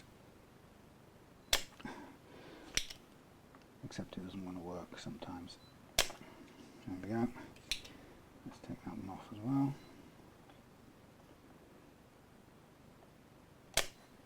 Okay. So now we have to figure out where's the middle one. The middle one is the white one. Right, so that's kind of handy because that then tells us the middle one goes in there, like so.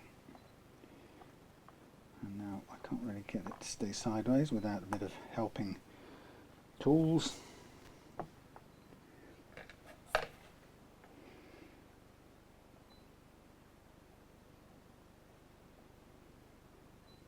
Okay.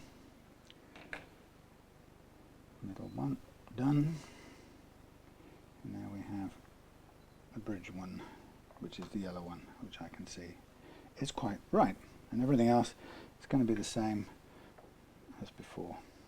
And round there you. Round there you, I said. Staying there.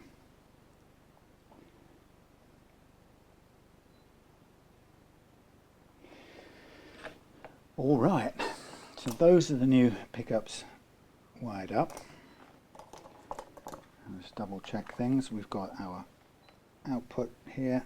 That's a ground, which we've got here. Now we need to give that some solder as well. We do these as well. So at this point, I think my little holding arms would probably be handy. Whenever I solder with a scratch plate, I'm always blinded by the light. Always blinded by the shielding tape foil. Whatever lighting you've got, it bounces it back off right into your eyes, I find. So now I'm going to load this one up with a blob, because that's going to go to the tremolo claw. This one is going to go through a jack socket hole in the plug, and this one too, so they don't have to be heavily loaded, but they're tinned, ready to go. Now if I move, I probably need that again shortly, put it down there. Now to get the guitar up, sorry, I didn't need to shout. So everything good. Our, what do you call it, jack socket comes up through the hole into the jack cavity, and actually can be quite difficult this way round sometimes because it's going down in this. No, this is down is okay. It's when it's trying to go up it can be a pain. And then this one goes out through the back. There's no shielding in this cavity in this guitar, as you won't find, as you often find is the case with cheap guitars. So basically we haven't got a thingy, we haven't got a wire grounding it to the earth. No, we haven't got a wire earthing the shield, is what I'm trying to say badly. Okay, let's change over this. Now we've got a bunch of new screws. I always like to put new screws in. Now this one is always going to be on the edge, so I think this one is never likely to be a very good bite. That's why it snapped off before, because it's effectively on the edge of the thing. So I'm going to try and just make it less likely to break through with a small drill hole. It's tiny, it's right on the edge really, isn't it? So not exactly the angle you'd want, but at least I think the screw will go in rather than fall out or be missing, which is what it was before. So it's just some make do sort of thing. Right, well I won't start with that one, but let's go to a nice easy one to locate. Going down to 2 on my thing, and I'm just going to put 2 in and then try get the wiring sorted, and before I do anything else I will make sure we got the wiring running. Now we've got the cup thing here for the thing that thing, and I'm going to undo it.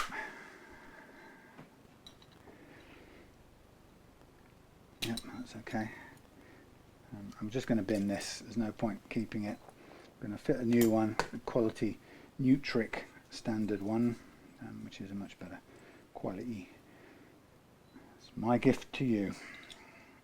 Oh, and of course, I was going to say, of course it won't fit because it's a better quality one. Sometimes it doesn't go through the whole of these, but it's okay. Now what I am going to do is, before I do anything else, I'm going to put a little bit of this thread lock. In fact, I'll probably put it on the outside of here first. You may not be able to see it. A little bit of thread lock on the threads of the thingy. Now that will just help to prevent any movement. It's a very light thread lock, so it's not the kind of killer one. You would be able to undo this with a bit of a grab at some point.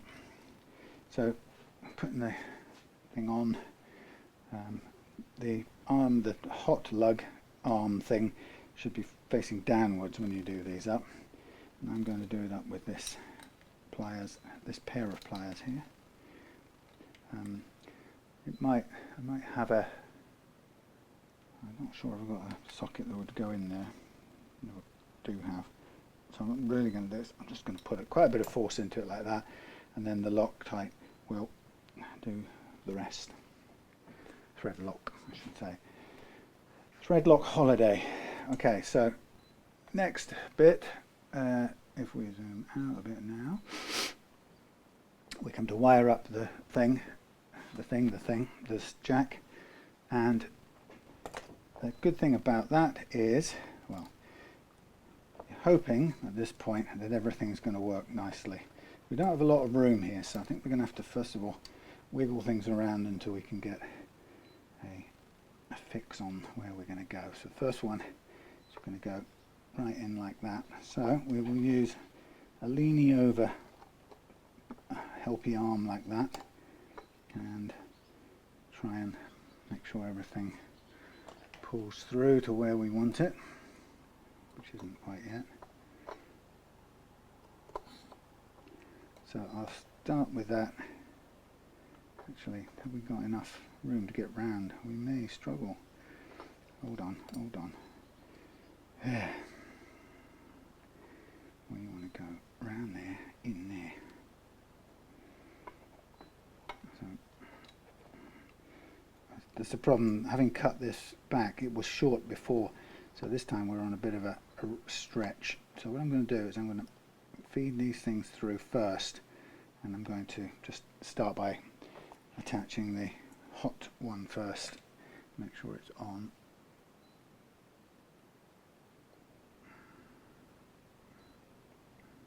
On, please. I use quite a lot of solder because it's a very small wire. Okay. I always like to just snip off any tiny overhangs of wire that would otherwise be floating around in there. Come on. There. Thank you. Okay, and then the next bit is we want to get this thing as tight reasonably as we can, but the problem is we don't really want it to come anywhere near in the way of the jack tip coming through, and it can be a little bit difficult to miss that out. So we'll try and come up from the outside in, if I can just get it to go through, which I can't at the moment. Come on, dexterousness. So I've got a bit of a split here, so this is not going to work. Let's tidy that end up first so that it stands a chance of going through. And of course, having tinned it, it's now no longer flexible. So you've got this kind of stiff wire that you're trying to get to go into place as a hem. Right, let's get this loaded up.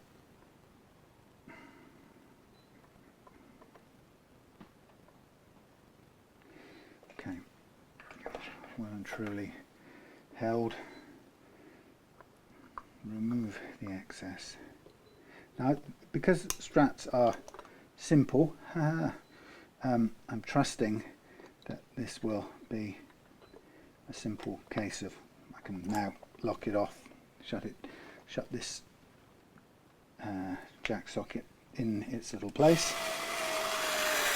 Of course, if something doesn't work, I'll be condemned to getting it back out and undoing it and figuring out where the mistake is. But before I fitted it in, I double checked to make sure, I'm going to throw this socket away, double checked to make sure that the earth was going to the correct place and that the live was going to the correct place. So here we are, that's good, goes in, turn the volumes up, yes, yes, yes, yes, yes, yes. Oh no, that doesn't have one, does it? So it's only for here, which is that, yes, and there is that. Standard Strat vintage original controls. Okay, that's good. All of those work. I'm going to put, oh, now what I can do, turn off the soldering iron. No, turn it back on. What did I forget? I forgot to connect up the claw ground. So that's what I do now. There's quite a big blob of solder there already and a bit of plastic to hook it all to. So, whoops. It's a bit of a mess around here, but it should do. Burning rubber. Okay, and we'll get that out of the way, tuck it down inside here if we can, underneath the springs. Okay, now we'll leave that open because we need to access the springs a bit later on. And that's good, everything's working, jack's good. We've done that, we can turn off the soldering iron now.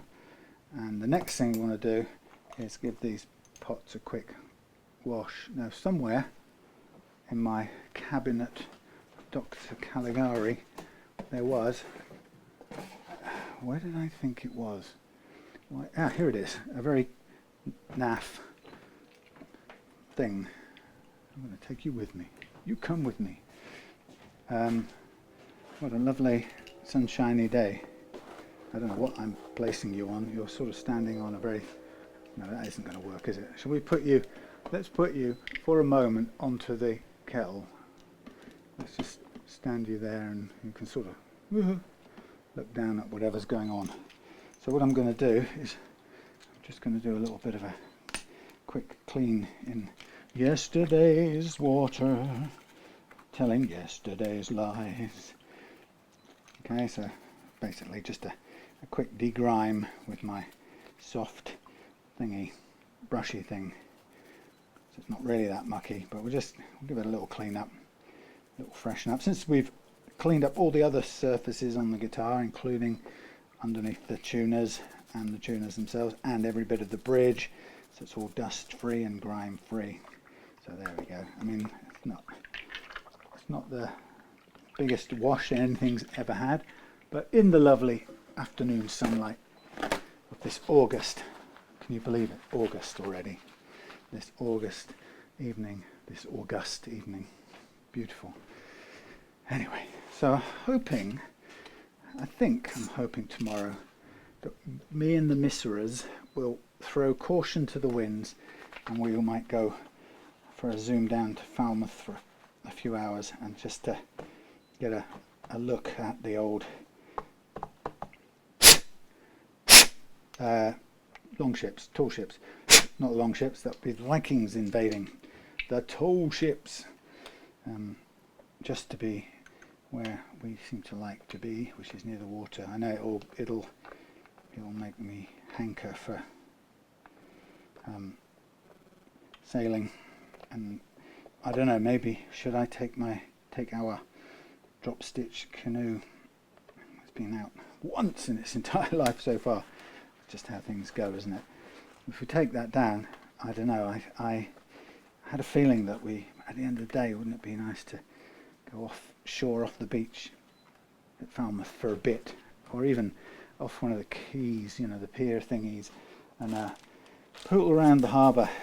So I know if we were going down, wouldn't it be smart to just put that thing in put the canoe in the back just in case.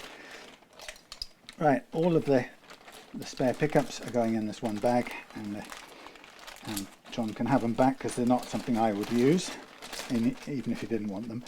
And I'm putting in the spare screws and springs with it.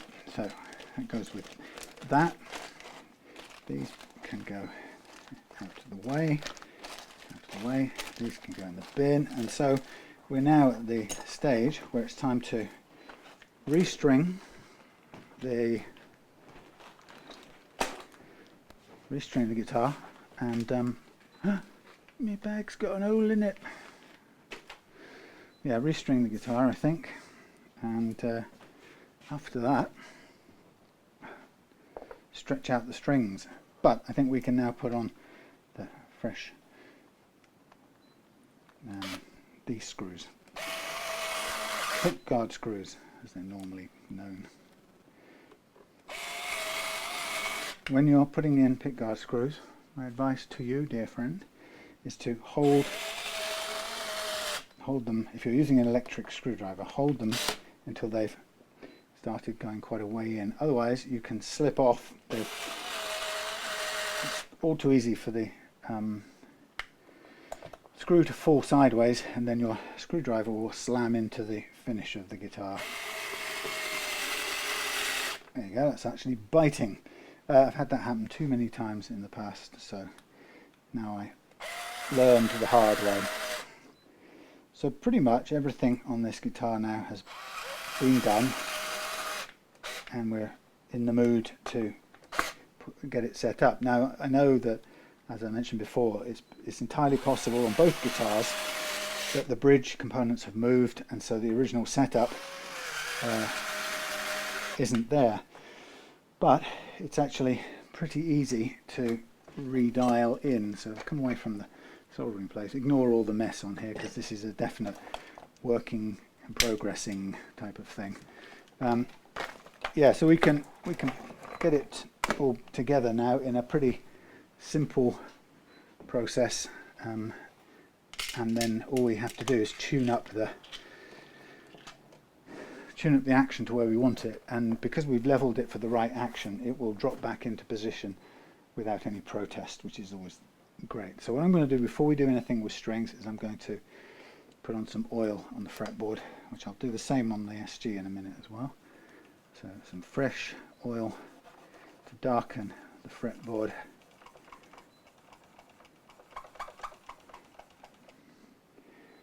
And then once that's done, I will restring it.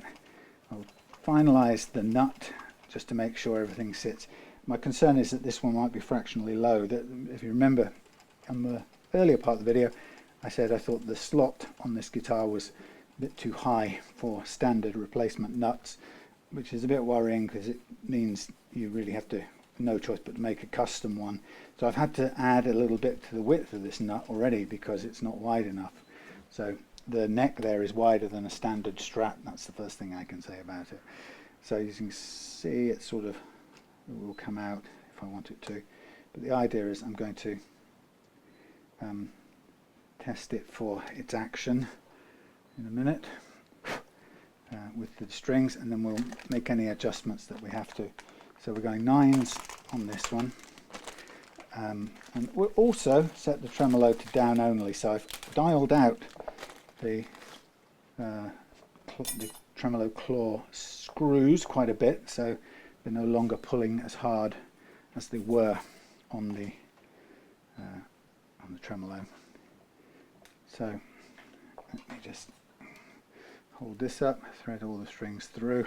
So what we might find is as soon as I tune this up to a pitch, it may well pull the plate up, in which case I will screw in the trem claw screws a bit more. And what we want to end up with, it's quite simple when you're using just a down only tremolo, is you just want enough tension on the tremolo claw tremolo claw screws and the springs, I guess, to hold the strings, the pull of the strings most of the time, except when you just overpower it a little bit with the tremolo arm and you get a little bit of downward movement. But you don't want it locked all the way in and then be having to press down to overcome the massive weight or the massive pull of all those springs just to get a little downward shimmer. So the idea is to balance it as near to a light, well, we want it on a light setting. We don't want the plate to move up or down or anything, move up when playing normal guitar, but we don't want it locked down so tightly that we have to wrench the arm to get even the slightest shimmer. So just taking a bit of time to get the strings through. Come on. Oh lordy, please go through. But this doesn't seem to want to go. Where is it? Holy crap. These strings just keep popping out. Strings, string balls. This one seems to have a very great reluctance to go through any hole in the damn thing. Can I see through it? No, that's because it's too far forward. Come along. So we'll take care of that as well in a minute, because that will be a intonation issue. But this, for some reason, this string just does not want to go through the hole. First thing I'm going to do is I'm going to pull this saddle forward, back, so at least there's some through hole showing that I can get this, possibly get the string up through. It's just, there we are, maybe. Oh, holy cow, yes, finally. God, not easy. Right, we'll go back to our thingy device. So, now I'm going to put on the strings, but I'm conscious of the fact that the nut is currently not glued down, because I may have to bulk it up, because, as I said, it may be too shallow. It's not something we can do anything about. It may just be spot on, I may get lucky. So the first thing I'm going to do is put on the D and the G to keep this nut still, so it doesn't go anywhere. And that's fine. It is playing. That's just about a good height. Let's try the G. It may just be perfect. It just looks low, but then often I have to work the nut down quite a bit, so this may just start out in the right place. I may just not be used to it. Right, that's come up a bit, so I've got more to wind on here than I expected. Never mind. It's not the end of the world. It's just more than I expected.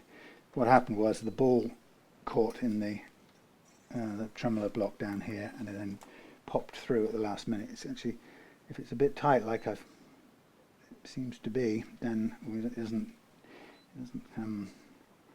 cooperate very well.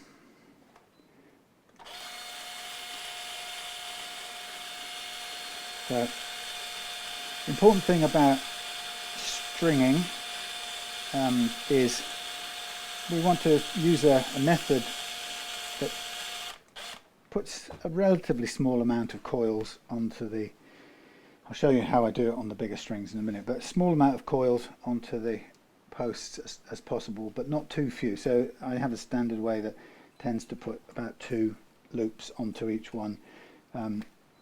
It's easier to see with the bigger strings, so I'll show you in a minute. And that's kind of important, but the most important thing is what we do with stretching the strings afterwards, because tuning stability comes down to 2 primary things. The first is the condition or the quality of the nut and the slots which I've taken care of by fitting a tusk nut and making sure that the first fret action is really low, which it appears to be. So that's the first thing, and the second thing is to take care of all the unreleased slack in the strings, which we'll do in a minute. Get those two things right. We're halfway right already. Get those things right, and we'll find that we have great tuning stability. So what I'm going to do now is show you, if you can focus in on this, maybe like so. Yep. So when I string up, I pull the string all the way through,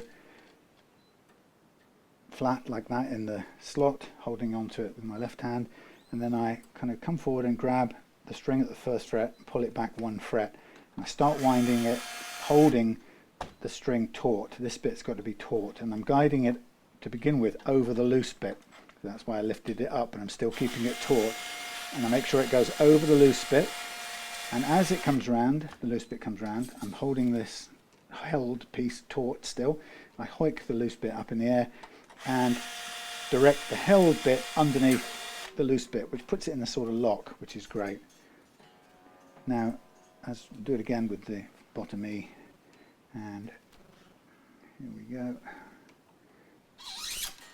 So go through, all the way through, make sure the ball is up inside the block, hold it tight all the way through, pull back 1 fret, wind, hold on tight to the held string, and as the loose string comes round, direct the held string under it, and then remember to take your fingers out from there, otherwise it gets a bit tough. Right, so we might just be okay. I don't want to have to build up any nuts, baby. So now I'm going to snip off the excess, because I don't want little shards of string stabbing me or anyone else later on. So that's nice and tidy. And so having got the strings on, we're now into the thinking about making sure everything's where we want it and thinking about stretching. So the first thing I tend to do is I pick up the guitar and just sort of give the strings that I've just put on a bit of a upward tug. It's not too hard. I'm just sort of making sure they're bedded in a little bit. Now obviously when you come to the plain strings, particularly the B and the E, which start to get thin on a 9 set like this, you need to be very careful. Now, since I don't have my tuning fork anymore, I'm going to take a note from my other guitar sitting out here, my spare one.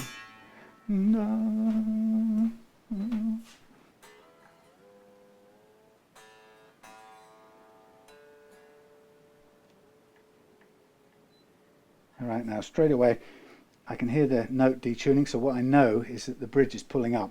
So the first thing I'm going to do before I do any more tuning work is to get me long thingy, and I'm going to tighten up these springs quite a lot, because it's straight away, as soon as I started tuning up, it was lifting, the string pull was immediately overpowering the spring pull, and the back end of the plate was rising up, and we don't want that. We want the plate held back down.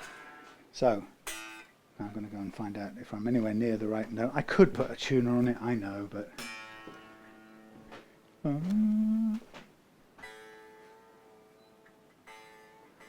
think we might be a little bit low at this end.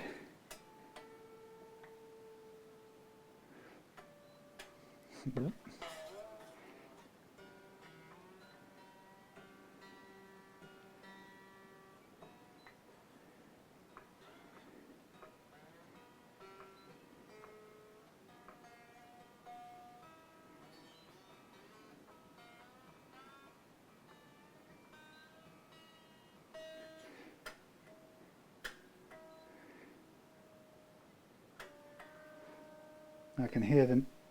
I can tell that the plates are the plate is coming up again. So we need to dial in a bit more pull into the springs. So we're increasing the spring loading by doing this, and we want it to just sit at a place where it stays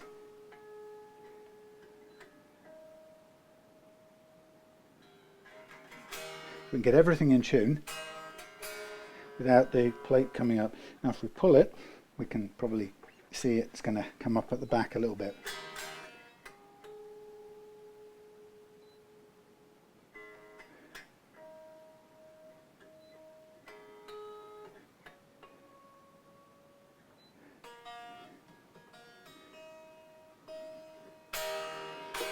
Okay, well, we're sort of in the right place. I'm not worrying about the final action, I'll tweak that in a minute, but we're now at a place where hopefully the springs are countering the strings enough so that once we've got it set up and we're playing it, we can now go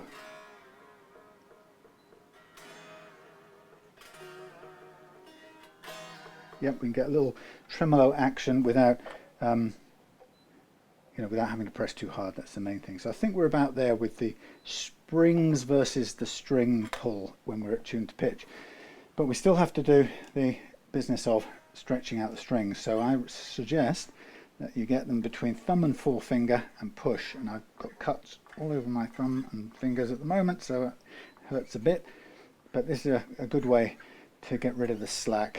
And if you do this, and your nut is the right material, i.e. tusk, which is pre-lubricated, and it has the slots cut correctly, they're clean running, smooth running, so there's no friction, strings don't get dragged through and caught up, which they often do on bone and plastic. You get the two things right, the slack gone and the nut slots and the nut right, then you get tuning stability, which is what we're aiming for. So you notice after stretching, the strings go flat. Now we'll try and do that throughout your playing if you don't do it first. So that's why I do the stretching now.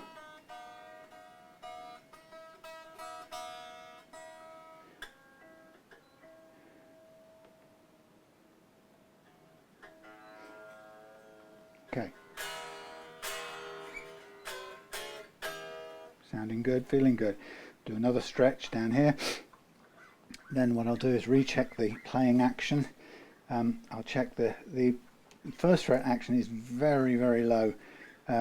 It's playable and I'm not hearing any problems, but I might put a couple of layers of copper tape underneath it, and what that does is just boosts it a little bit, takes it a tiny, like a tenth of a millimeter, if that, up on where it currently stands, because it's all very well having it really, really low, but if the weather changes and the neck flattens out, then you might get buzzing, which nobody wants.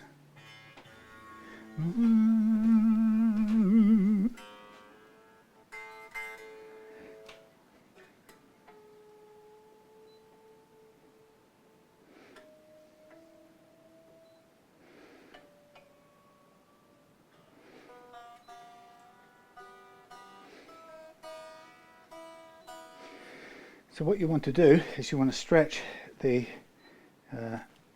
guitar strings until, see, these are a bit high and that's a bit low. So we've got a bit high on one side and we're down a bit low on the other side. So what am I going to do? What's my plan? Let's just boost the bass side at the moment.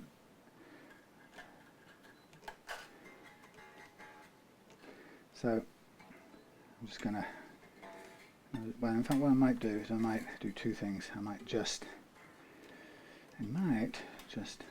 lower the treble side, which I was trying to do because the treble side was always a little higher than the bass side on this nut, but then we'll boost the bass side a tiny bit. So to begin with, I will reduce the treble side slightly.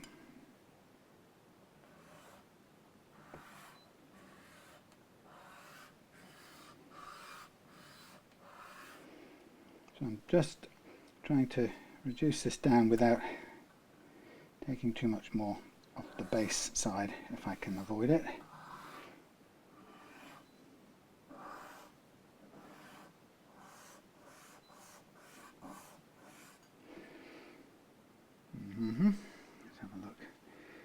see. Now while we've got the strings here, it's also quite handy because obviously we can drop them in and see where everything sits. I don't want to be yanking them around too much. That's about okay.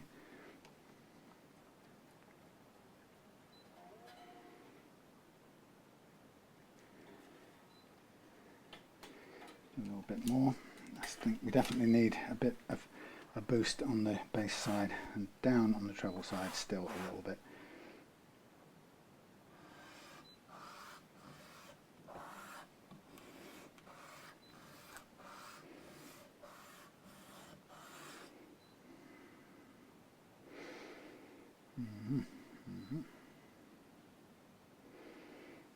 It's quite hard to keep it leaning, we'll keep it from leaning and get a dead perpendicular cut, but you have to work hard to get it.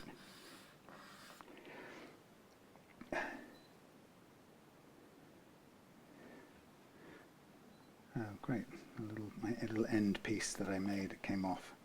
Oh, that should be alright. Get it through to there.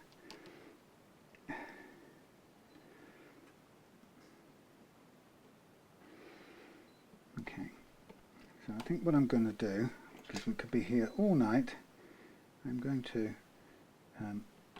remove this. I'm going to reattach my little end piece, and I'm going to boost this now with some little bits of, I shall use this stuff, a little bit of that.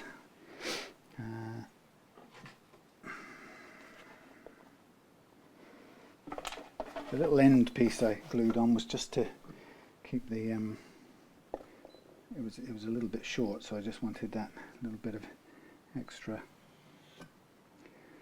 filling out.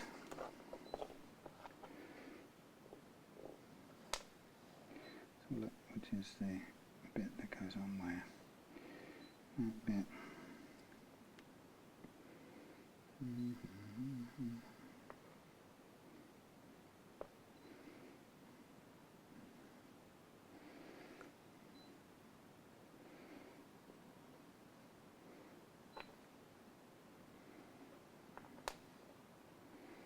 Of course, now when you do that, you can't stop it from sticking to everything you touch.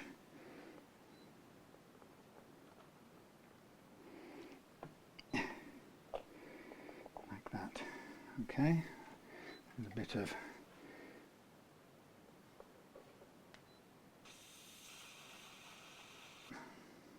that stuff, accelerant. Okay, that's good.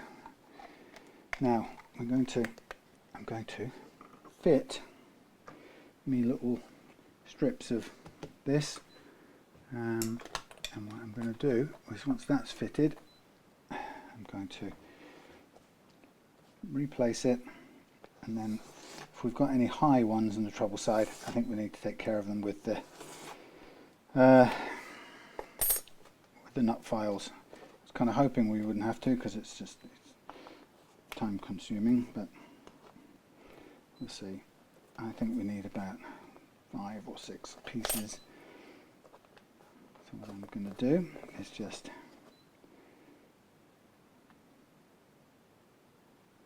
try to do. This is the boring bit now. Sorry, this gets tedious, and it's almost too much trouble to stop the camera. It's sort of better to just keep on going. So I'll place that on there, press it down, slice off the excess.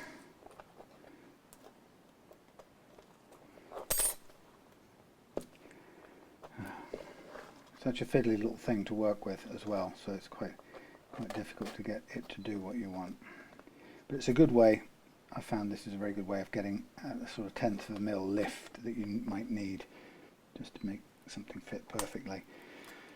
It's a very difficult thing to get it absolutely precisely from the ground up, much as I'd like to.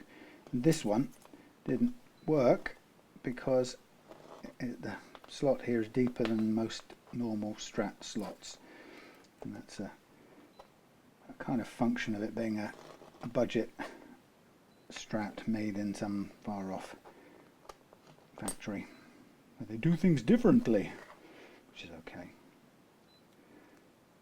So the thing is, once you're at the once you've got enough height, then taking the slots down to the correct depth is easier than it is to try and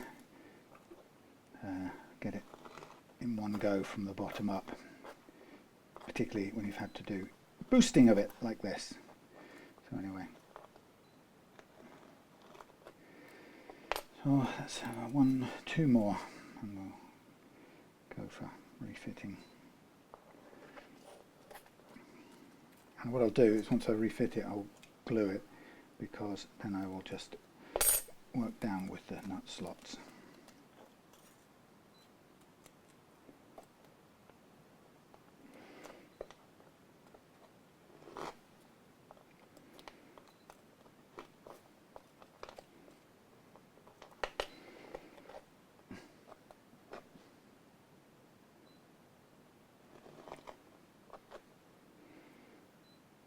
Come on, fiddly.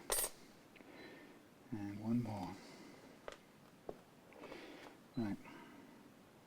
So this is, I don't know how much of this stuff is thickness wise, but 5 or 6 of these will add up to about maybe 1/10 of a mil, if that. So it's a very, very small amount because it's very thin, obviously, but it's a controlled way of raising something up without going over the top. But I only want to make very small adjustments with the nut files if I have to.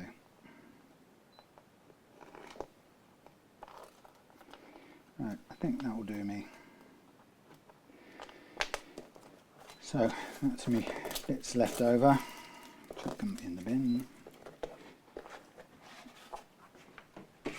Bear with me, we're nearly there. Trousers coming down.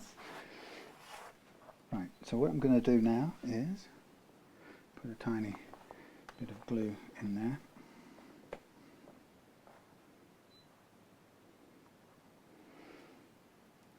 Tiny bit, doesn't need much. Then bring that up to there, bring that over to there, push it down onto there, and make sure it seats properly. Good. And then it'll be a case of getting out the files. Could have played it the way it was, but I want it to be correct in terms of its, there's no point having that fraction too low, as I said, so we'll do it right.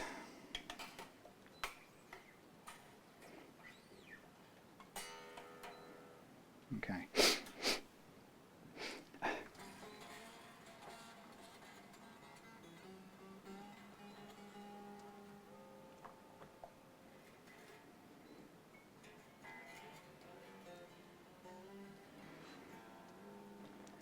Right, I'm going to get me a note again.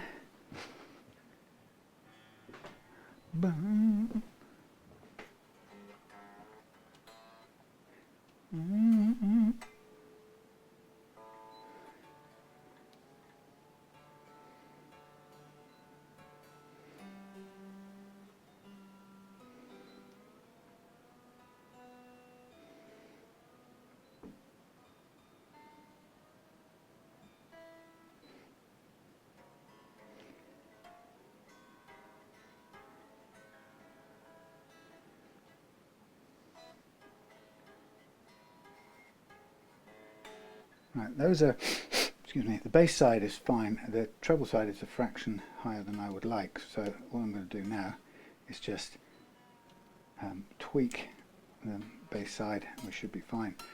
So we go on to the 17 first, but to make sure we get our thingy, metric thingies, we use 0.3 as my target.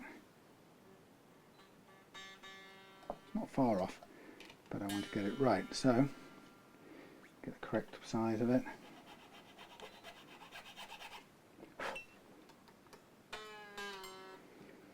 Again, check it over. Double space.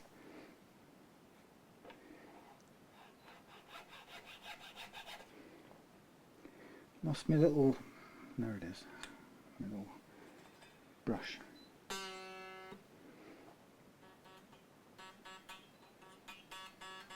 Very close, tiny bit more.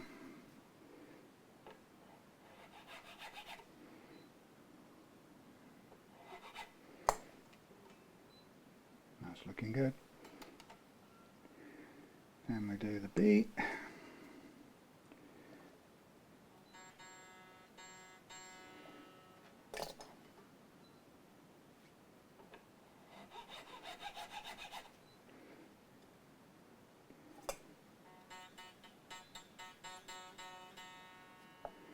Almost there.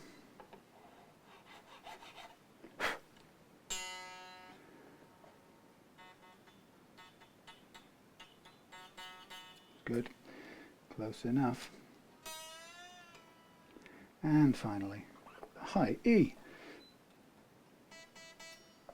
Not much to come off there either, but just a little bit.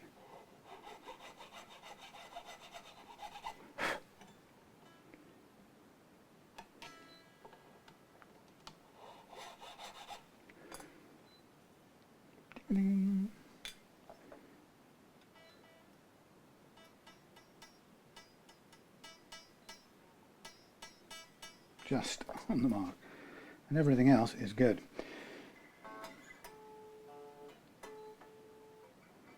Right, so I'm going to just give these a little bit of a pull.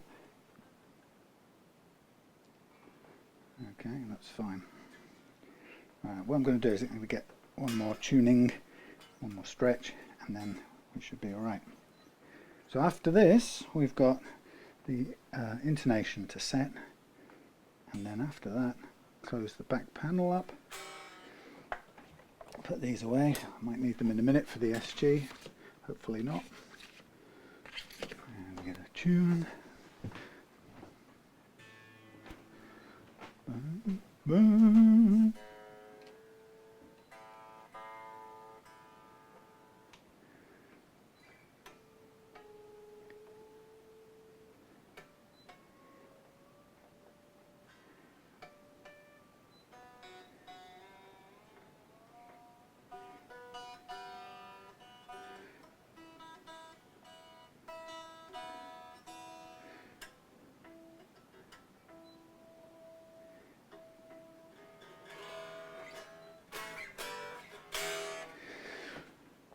Groovy.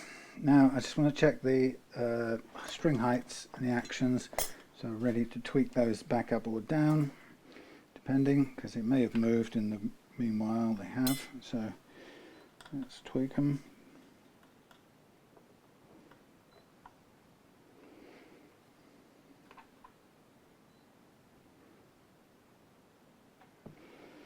Almost.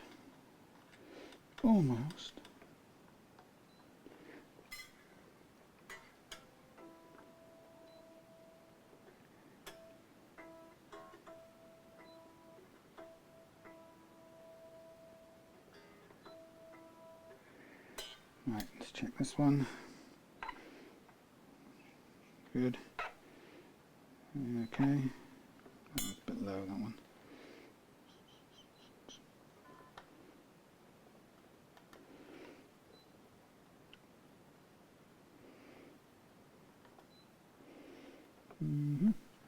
So I'm just getting the action sorted, and then once that's done, we'll be 1.5, just over, too much.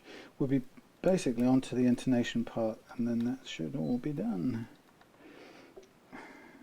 Down you go, down you go, up, up, up. Very good. That's 1.5 less, that's fine, that's a bit low.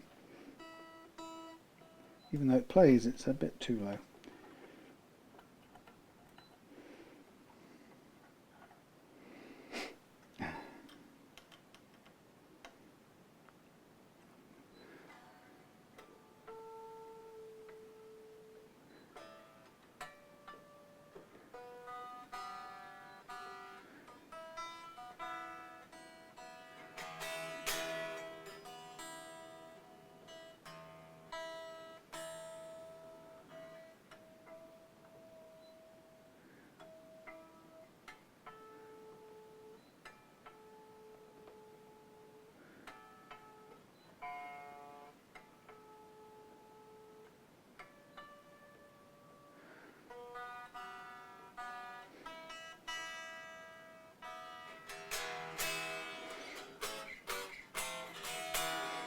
Beautiful. All right, now intonation. We're nearly there. So we need a lead, we need a tuner, which has got new batteries in it finally. So what we're going to do is going to use the tuner to decide whether each string is the right playing length. So that's not very well tuned, but in other words, my guitar in the bathroom out there isn't very well tuned. So we go harmonic 12th and we fret the 12th. That's too long. Wow. It's too long. That means the saddle has to go that way. Unfortunately, there isn't a terribly large amount of room for it to do that without crashing into the screw. As far as I can go, it's touching the screw now, but it might just be enough. Nothing else we can do. So we'll hope it's good.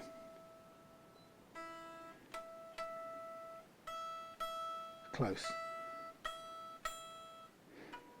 Not perfect.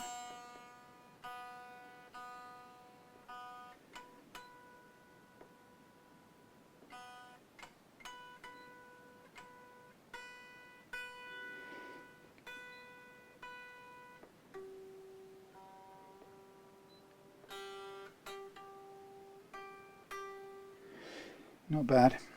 So these are the E is just struggling a tiny fraction, I would say. Come on, you backwards. It means the bridge is very, very slightly misplaced, but not totally uncommon on a budget guitar like this. Right, that's through there. Right.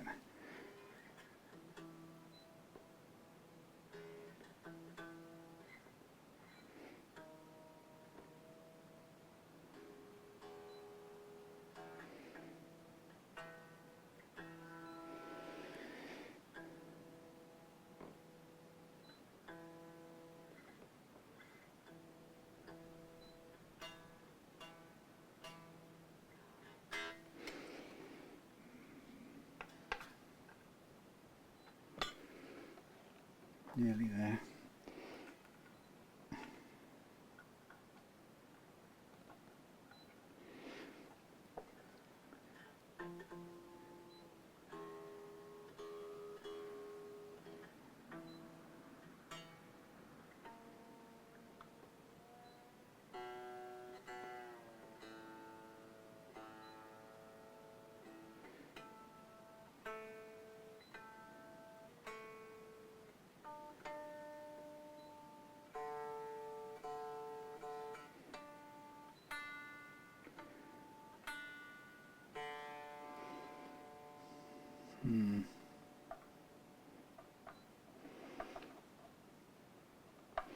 Unfortunately, this bridge is slightly misplaced, just a fraction. Do the best I can, but I can't make it go any closer to that E up there.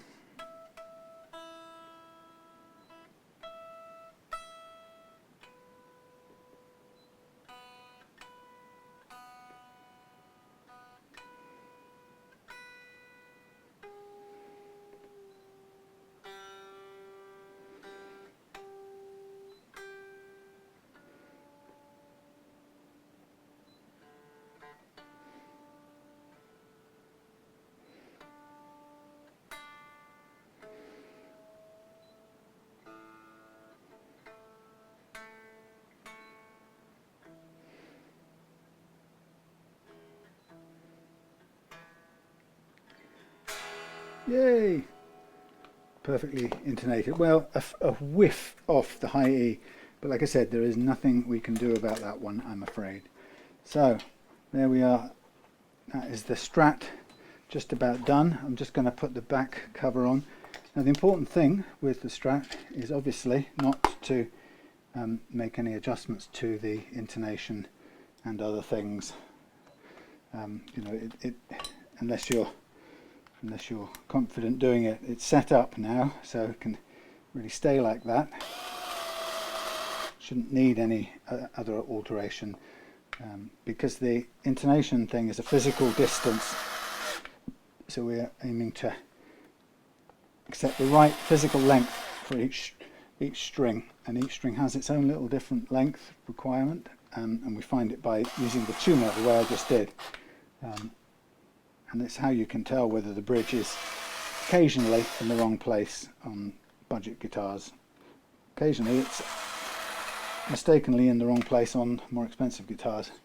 Right, I'm just going to check the neck screws fitting, and then we're in the box ready for this one to finish, and it's on to the last bit. Oh yeah, we won't put the arm in, I'll put the arm in the box. So down here in the box, which is my case obviously, there we are, done. New pickups and everything.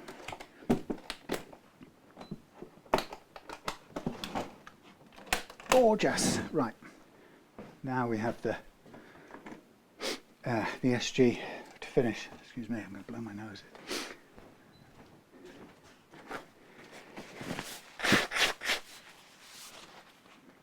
Time check, 2100. Okay, I'll get this finished tonight.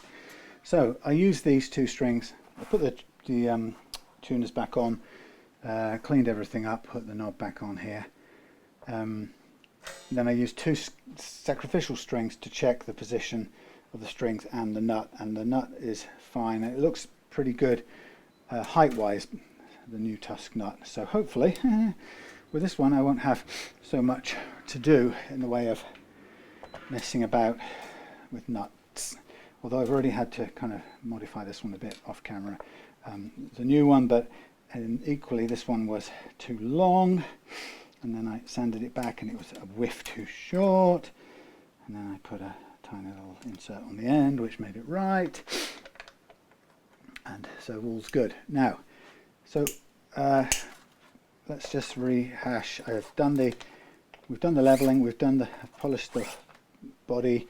I've put the neck back on. The one thing I haven't done is put on the thingy the locking strap lock buttons here, because the ones you've given me are the shallow ones. It is shallow, isn't it? Yeah, the shallow ones are a solid unit. They don't have a screw going through, so that won't be long enough to get through into the neck heel. So that would be better off drilling a hole in the plate and going there, or up on the top there and getting rid of that one. It's totally possible. But what I might do is I might bring my drill back for Friday, and I might give you the option for that on Friday, and I might just drill that into place on Friday. But for now it's on there. Okay, so we have everything good. We're really ready now to do the restring. What I will do first is I will, like the other one, I will oil the fingerboard, make it look nice and dark. So I think the check I've made shows that the nut is all good. I think we'd probably just be a straight on and glue it on business, but always stand ready to make a small adjustment, because sometimes the radius of the nuts that you get don't quite match the radius of your guitar in this area. So it may be that you have to expect that it might require an adjustment with those things that we call nut files. That's one word I'm looking for. So these are going to be 10s, and I think what I'll do, we'll put them on first, and then we'll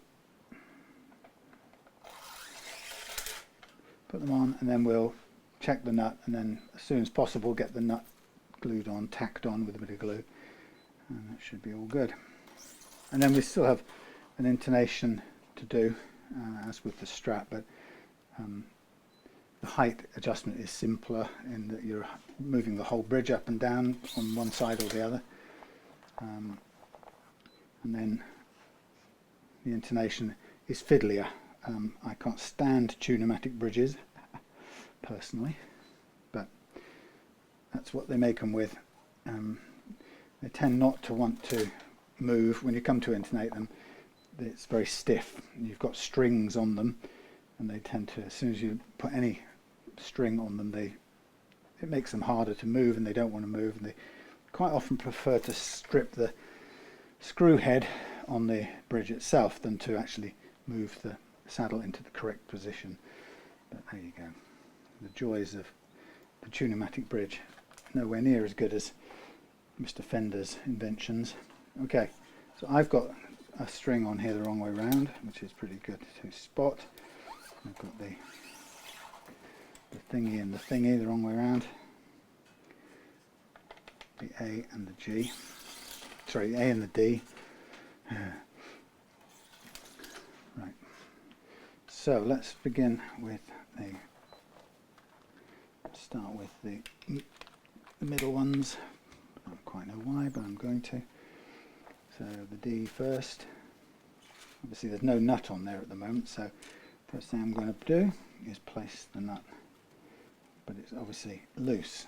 So I'm going to do the same approach basically, although it's got a loose nut. So I'm going to pull the string taut, drag back a fret's worth, and start winding, holding this still. I'll zoom up in a minute for the next one, and then going underneath the loose string as we come round, and then I sort of settle it in the nut slot, which is still moving. So if I, oh gosh, I've got a terrible view. You've just been unable to see anything. I'm so sorry. Right. Similar principle as the other one. I'll do it on this side now. So get hold of the G, pull it through all the way, make sure first of all that it's seated in the stop bar on the bridge okay. Then grab hold of it, pull it back one fret.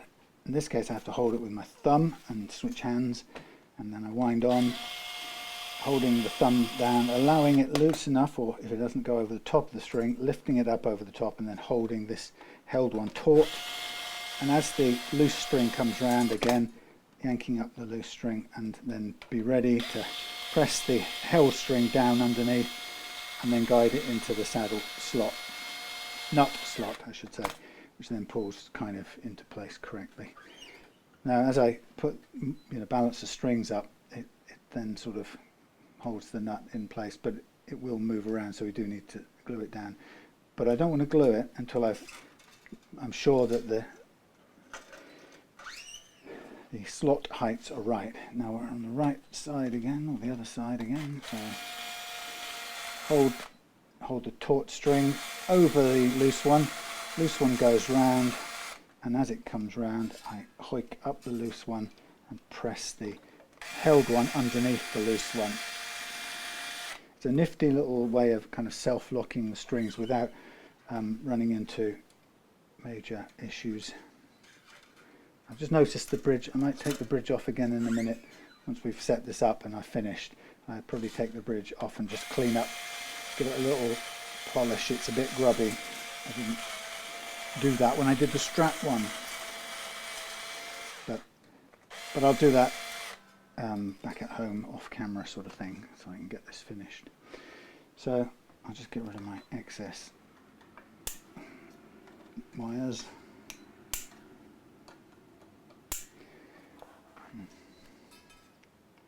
I'll do the two more.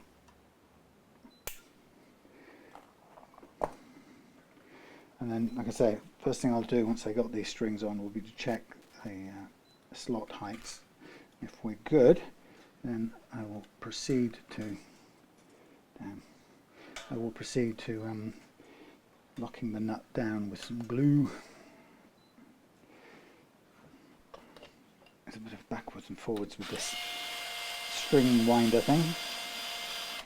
Now that is going to go underneath the loose one, so I stop, lift it up, keep it under tension, and direct it over the loose one, and then as the loose one comes round, direct the held one with my hand string gymnastics underneath the loose one, which locks it nicely. And then into there, make sure it's on the bridge correctly, which it is, and then trim off the excess bit. And then finally the high E.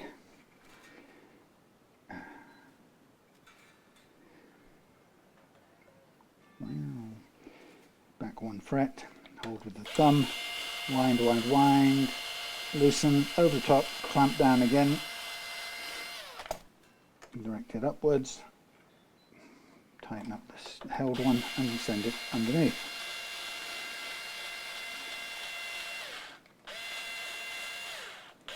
Come on, running out of juice, that thing. Okay, so that's all me strings chopped back. Oh, I need that for the glue. Okay.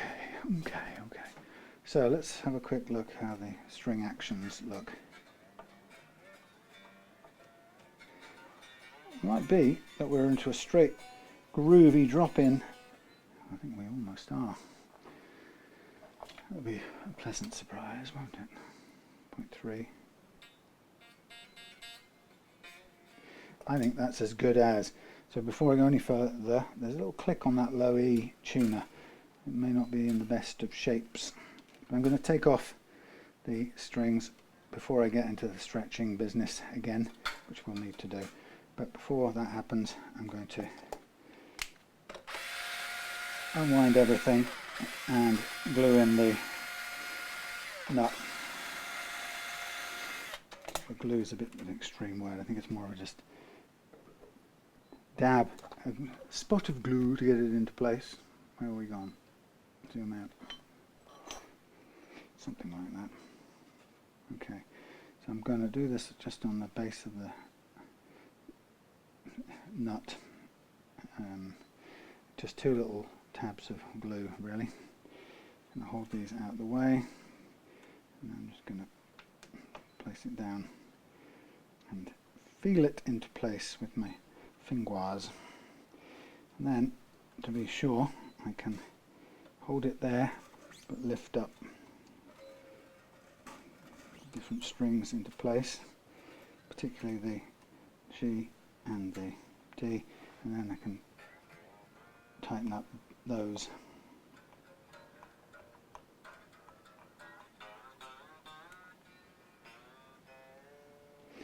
Right, so that just for now makes sure that the nut has some downward force on it, which will help to stick it in place. Okay, and then making sure everything's on its saddles.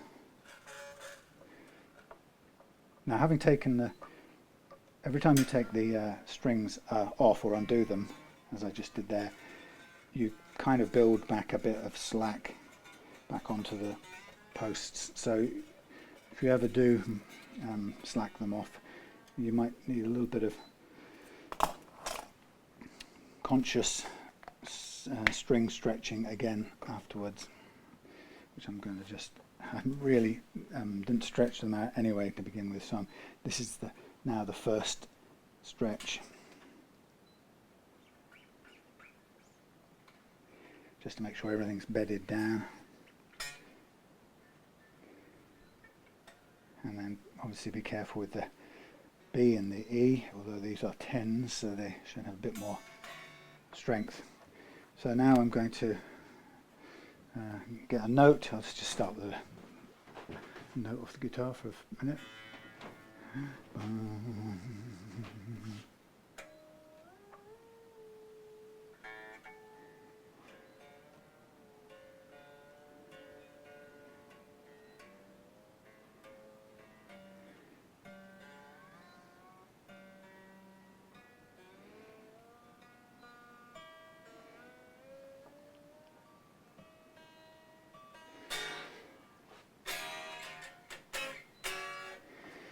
So before I do any more, I'm just going to check the height of the playing action, which has risen.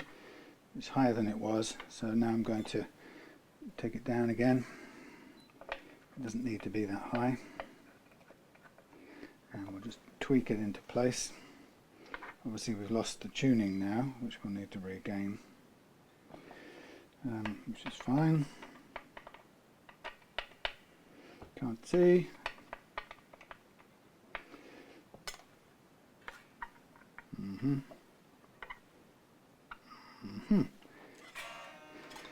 Again, a note. I am lost without my tuning fork. Who knows where it is?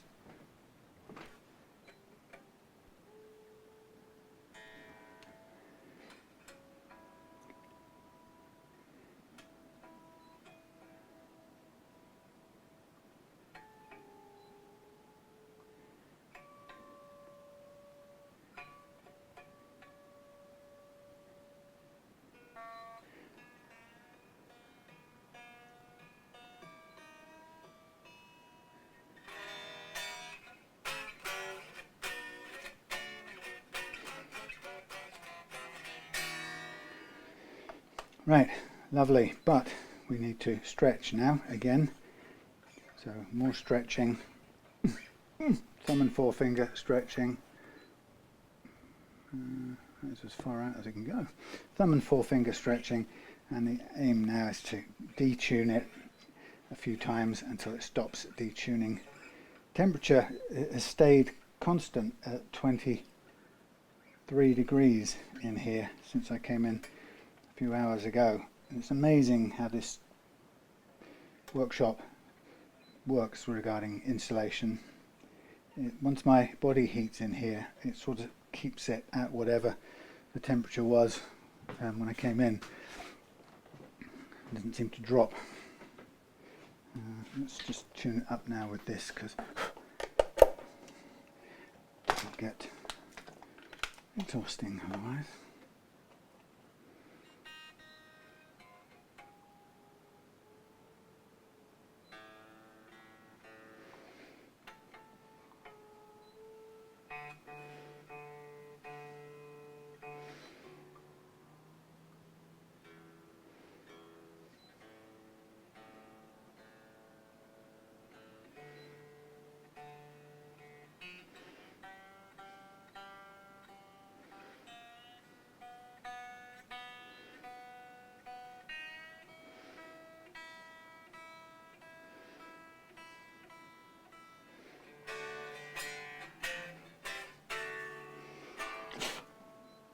moth fly creature thing. Right, one more stretchy thumb and forefingering thing, and then we'll be intonating, and after intonating, we'll be checking the settings again, like the relief in the neck, and then we will be done, ready to go. Oh, my hands are now tired. I know there is a plastic device you can buy, string stretcher.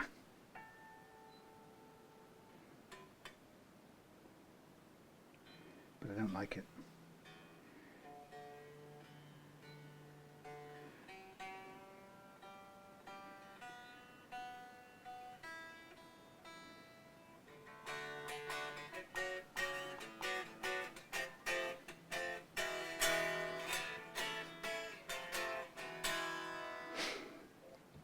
Okay, I like, very good. Right, let's do the intonation like on the other one. Same process. Short, baby. Oof. Right, this is where it gets an absolute pain. So we now have to push this high E saddle all the way back, and there isn't a lot of all the way, I have to say. Oh God, and it means we may have to. It's just terrible. This is what I hate about the Tune-o-matic. First of all, there's barely any, there's hardly any room for intonation. So for example, if this now has to go where I think it has to go, we now no longer can intonate the G. We probably won't intonate the G. Without taking the G, the bridge off, removing the G,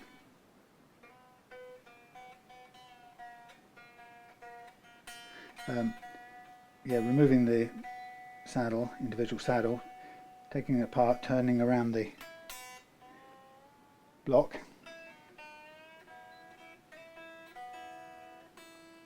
we may just regain 2mm of travel.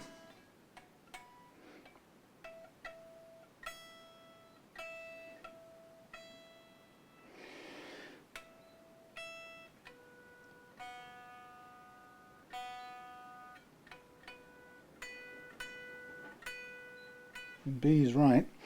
The AE is still a bit sharp, so push that back a bit further. That's about right. Get that stupid clip.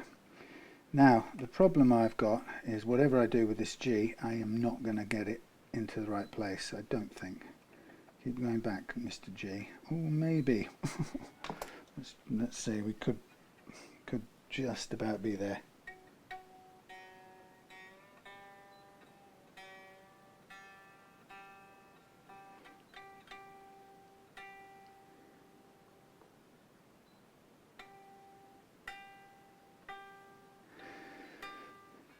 Sharp. So what it means is now I have to take off this bridge, remove the bridge, so I'm now having to undo the strings till they're slack. So I have to get the bridge off, and I have to turn around. That means I have to remove the little pin, which doesn't ever like to come off, and I have to turn around one of the saddles only.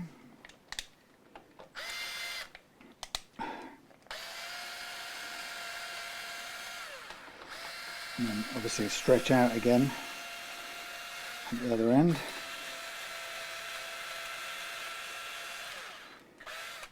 Right, can I get this off and out? Up and out. Right, so the annoyingness of this, let's turn that off for a second. Let's zoom in on here, just so you can see how much I hate tune-o-matic bridges. So, I guess while we're at it, we can clean up this block now, but where's my particular the one that I want is here. Right, so first of all we have to remove this little clip, and then when you do, everything else wants to fall out. So there's your clip, there's your saddles. So really I think we need all of them. We need the B and the other B and the G facing the other way. So that's what I'm going to do first of all. And this one's now too far in. The other ones are the right way round for what we need to do. So take out the G, remove the block, turn it backwards so that the flat bit is heading towards the back, which means we can get closer to the back. And then we have the other ones here, which I'm now taking out. And because really, while we're here now, I might as well get a cloth and clean them because they're filthy anyway. There's always something that comes up when you think you're getting close to, and it always, for me, it always used to be the tune-o-matic bridge, which is why I developed something of a legendary disliking for them. So you'd go through all of this, and then suddenly you'd think you were done, and lo and behold, the tune-o-matic bridge would go, "I'm sorry, you can't intonate this, Dave," and you'd end up having to start from scratch, take the whole bridge apart, put it back together sort of like this if you can, like so, and each fiddly one after each fiddly one, as you can see, a bit of cleaning, rubbing and so on. So the idea is each one goes back in. Now what I can do, when all of them are back in place, I can set them up approximately in the right order or in the right configuration.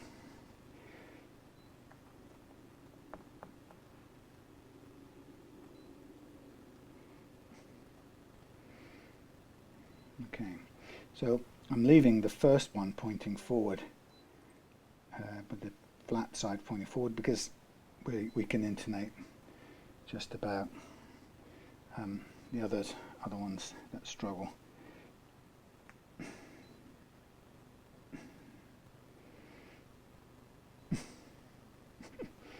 I mean, these are by far and away the fiddliest little bridges that were ever created by some fiendish inventor.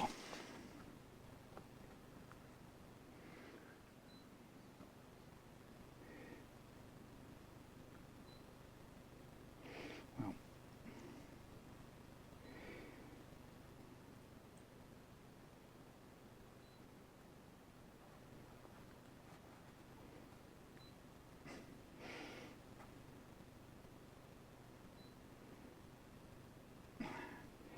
something as small as this, it's very difficult to actually get the grips with it when you're trying to clean it. And then once you've done that, you've got to get the little pin thing clip back on, which of course is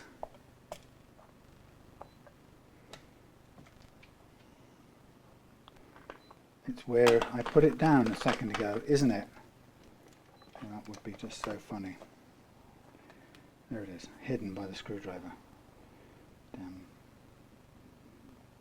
nation. So we get the thing in there, kind of goes over the top, sits over the top, but this is where everything that wants to try and fall out can. So you get it sort of over the top of everything, but then you have to somehow try and get it to go in to here, which you sort of can do, but then it's trying to go in bendy because it's not long enough, so you have to then try and force it in, which it really doesn't like, and then you kind of eventually get it in, but you don't feel good about it. And that theoretically holds all your bits in place. Now, coming back to this, we're going to go where I think the trouble is, which is on the G. We're going to go right back to use up the full length, and we'll work up from there. So the G has to be all the way to the back. Now we've given ourselves another millimetre or two. That means the B is going to come forward a tiny bit from that, and the E is going to sit just forward of that, so somewhere in between those two. Right, now this is a problem. It could be a problem. Let's go there, there and there. Now typically the D then has to be, oh god, this thing doesn't want to move, it's trying to grind its way out. The D has to be, it's going the wrong way, that's why. The D has to be slightly forward of the G, but not much, and then that means that the A has to be slightly back from the D, and the E has to be right the way back on the blocks, which since the G was already there to start off with is not a good sign. If your G is there, you really don't have enough room, because your E is going to have to be much further back again. So now we try and hoik it all on. I love that. Come on everybody. Doesn't really stress the strings or anything, does it? No. Right. Okay, let's try and get this back into order.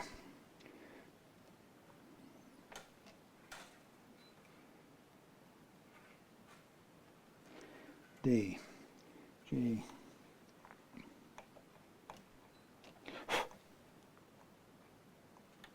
Now, having taken the strings off, of course, remember there will be now some excess slack to remove again from them, so a bit of stretching is in order, but careful stretching because we've taken them off and on a couple of times now, and I'm making sure everything's on the saddles properly as we tighten up.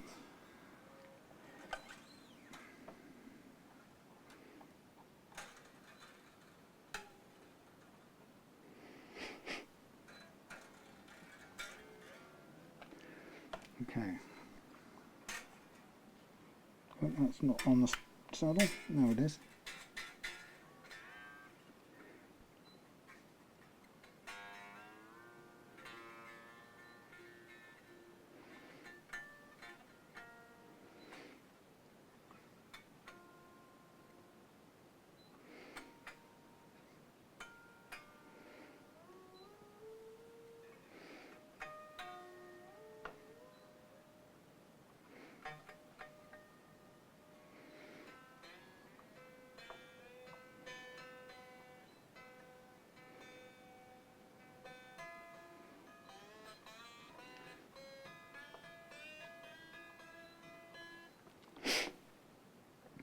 Doing a bit of stretching,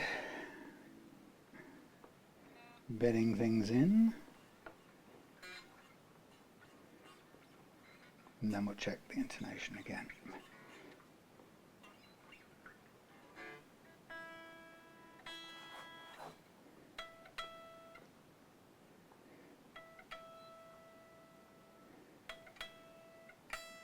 Yay.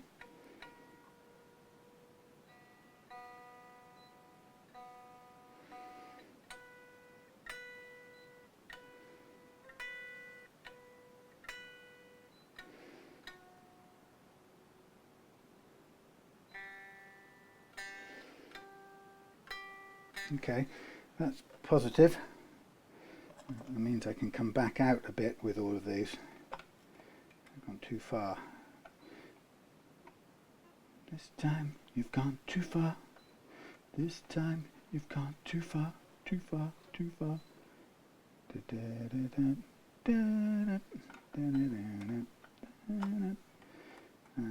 a bit of tweaking.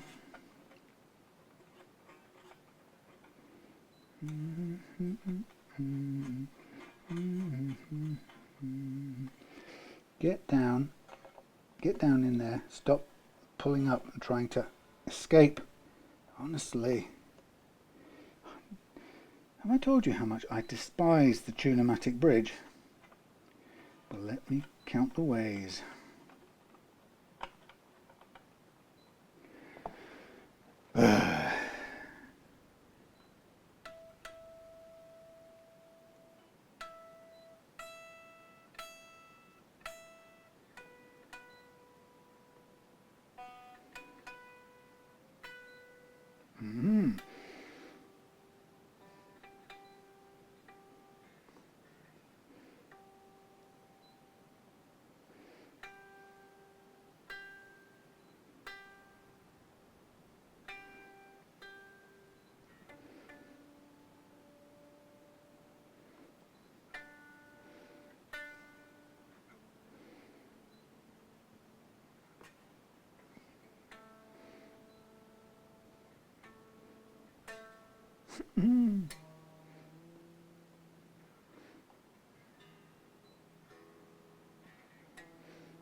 Let's do it better, come on.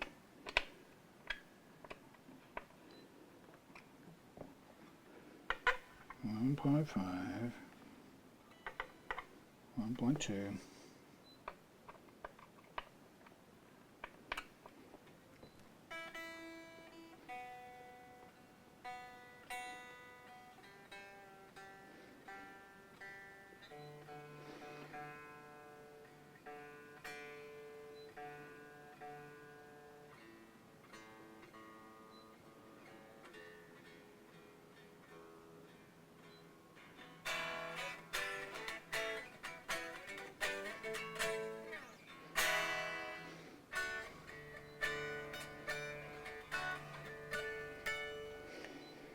Hurrah! There we are. Phew. Done. Let's just check the neck relief. Mighty flat. Let's leave it there. It's flat. The action's a little. Well, it's a standard low action that I aim for. It's not down at the 1mm mark that I thought we might get away with the first time, but that's because the payoff or the trade-off is that the neck is very flat, which I think has a nice feel to it. I'm sure other people like it too. So it's always a combination of things. But I get annoyed when I hear people talk about adjusting the action by cranking the truss rod. Yes, it does have a consequential effect on your action if you crank the truss rod, but it's not its primary purpose. It's more like a secondary effect. The idea is that you use the truss rod only, primarily, to tame the curvature of the neck, or the amount of curvature caused by the strings. And if the strings don't cause any, then sometimes you have to make an adjustment to give it some curvature positively, because it can't be flat, it can't be dead flat, and it certainly can't be back bowed. So it's about controlling the curvature, including adding a bit in if you haven't got any. But it's usually the strings that cause the neck to curve.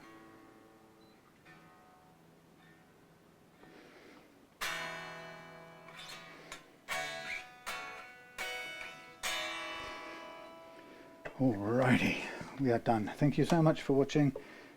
I'll do a bit more of a wipe up with a clean cloth when I get home, because it's always cleaner at home than it is here. And black guitars like the Strat and this SG show up fingerprints really easily. Anyway, there we have it. Thank you for bringing the two guitars down, John. I hope you enjoyed watching me doing them, and then home they go, ready for you on Friday when you pass by. Meantime, I hope you're having a really nice time in our fabulous Devon countryside. Anyway, to all you Reloved Guitars watchers, I'll see you soon, and I'll tidy up this off camera. Later. Thanks for watching.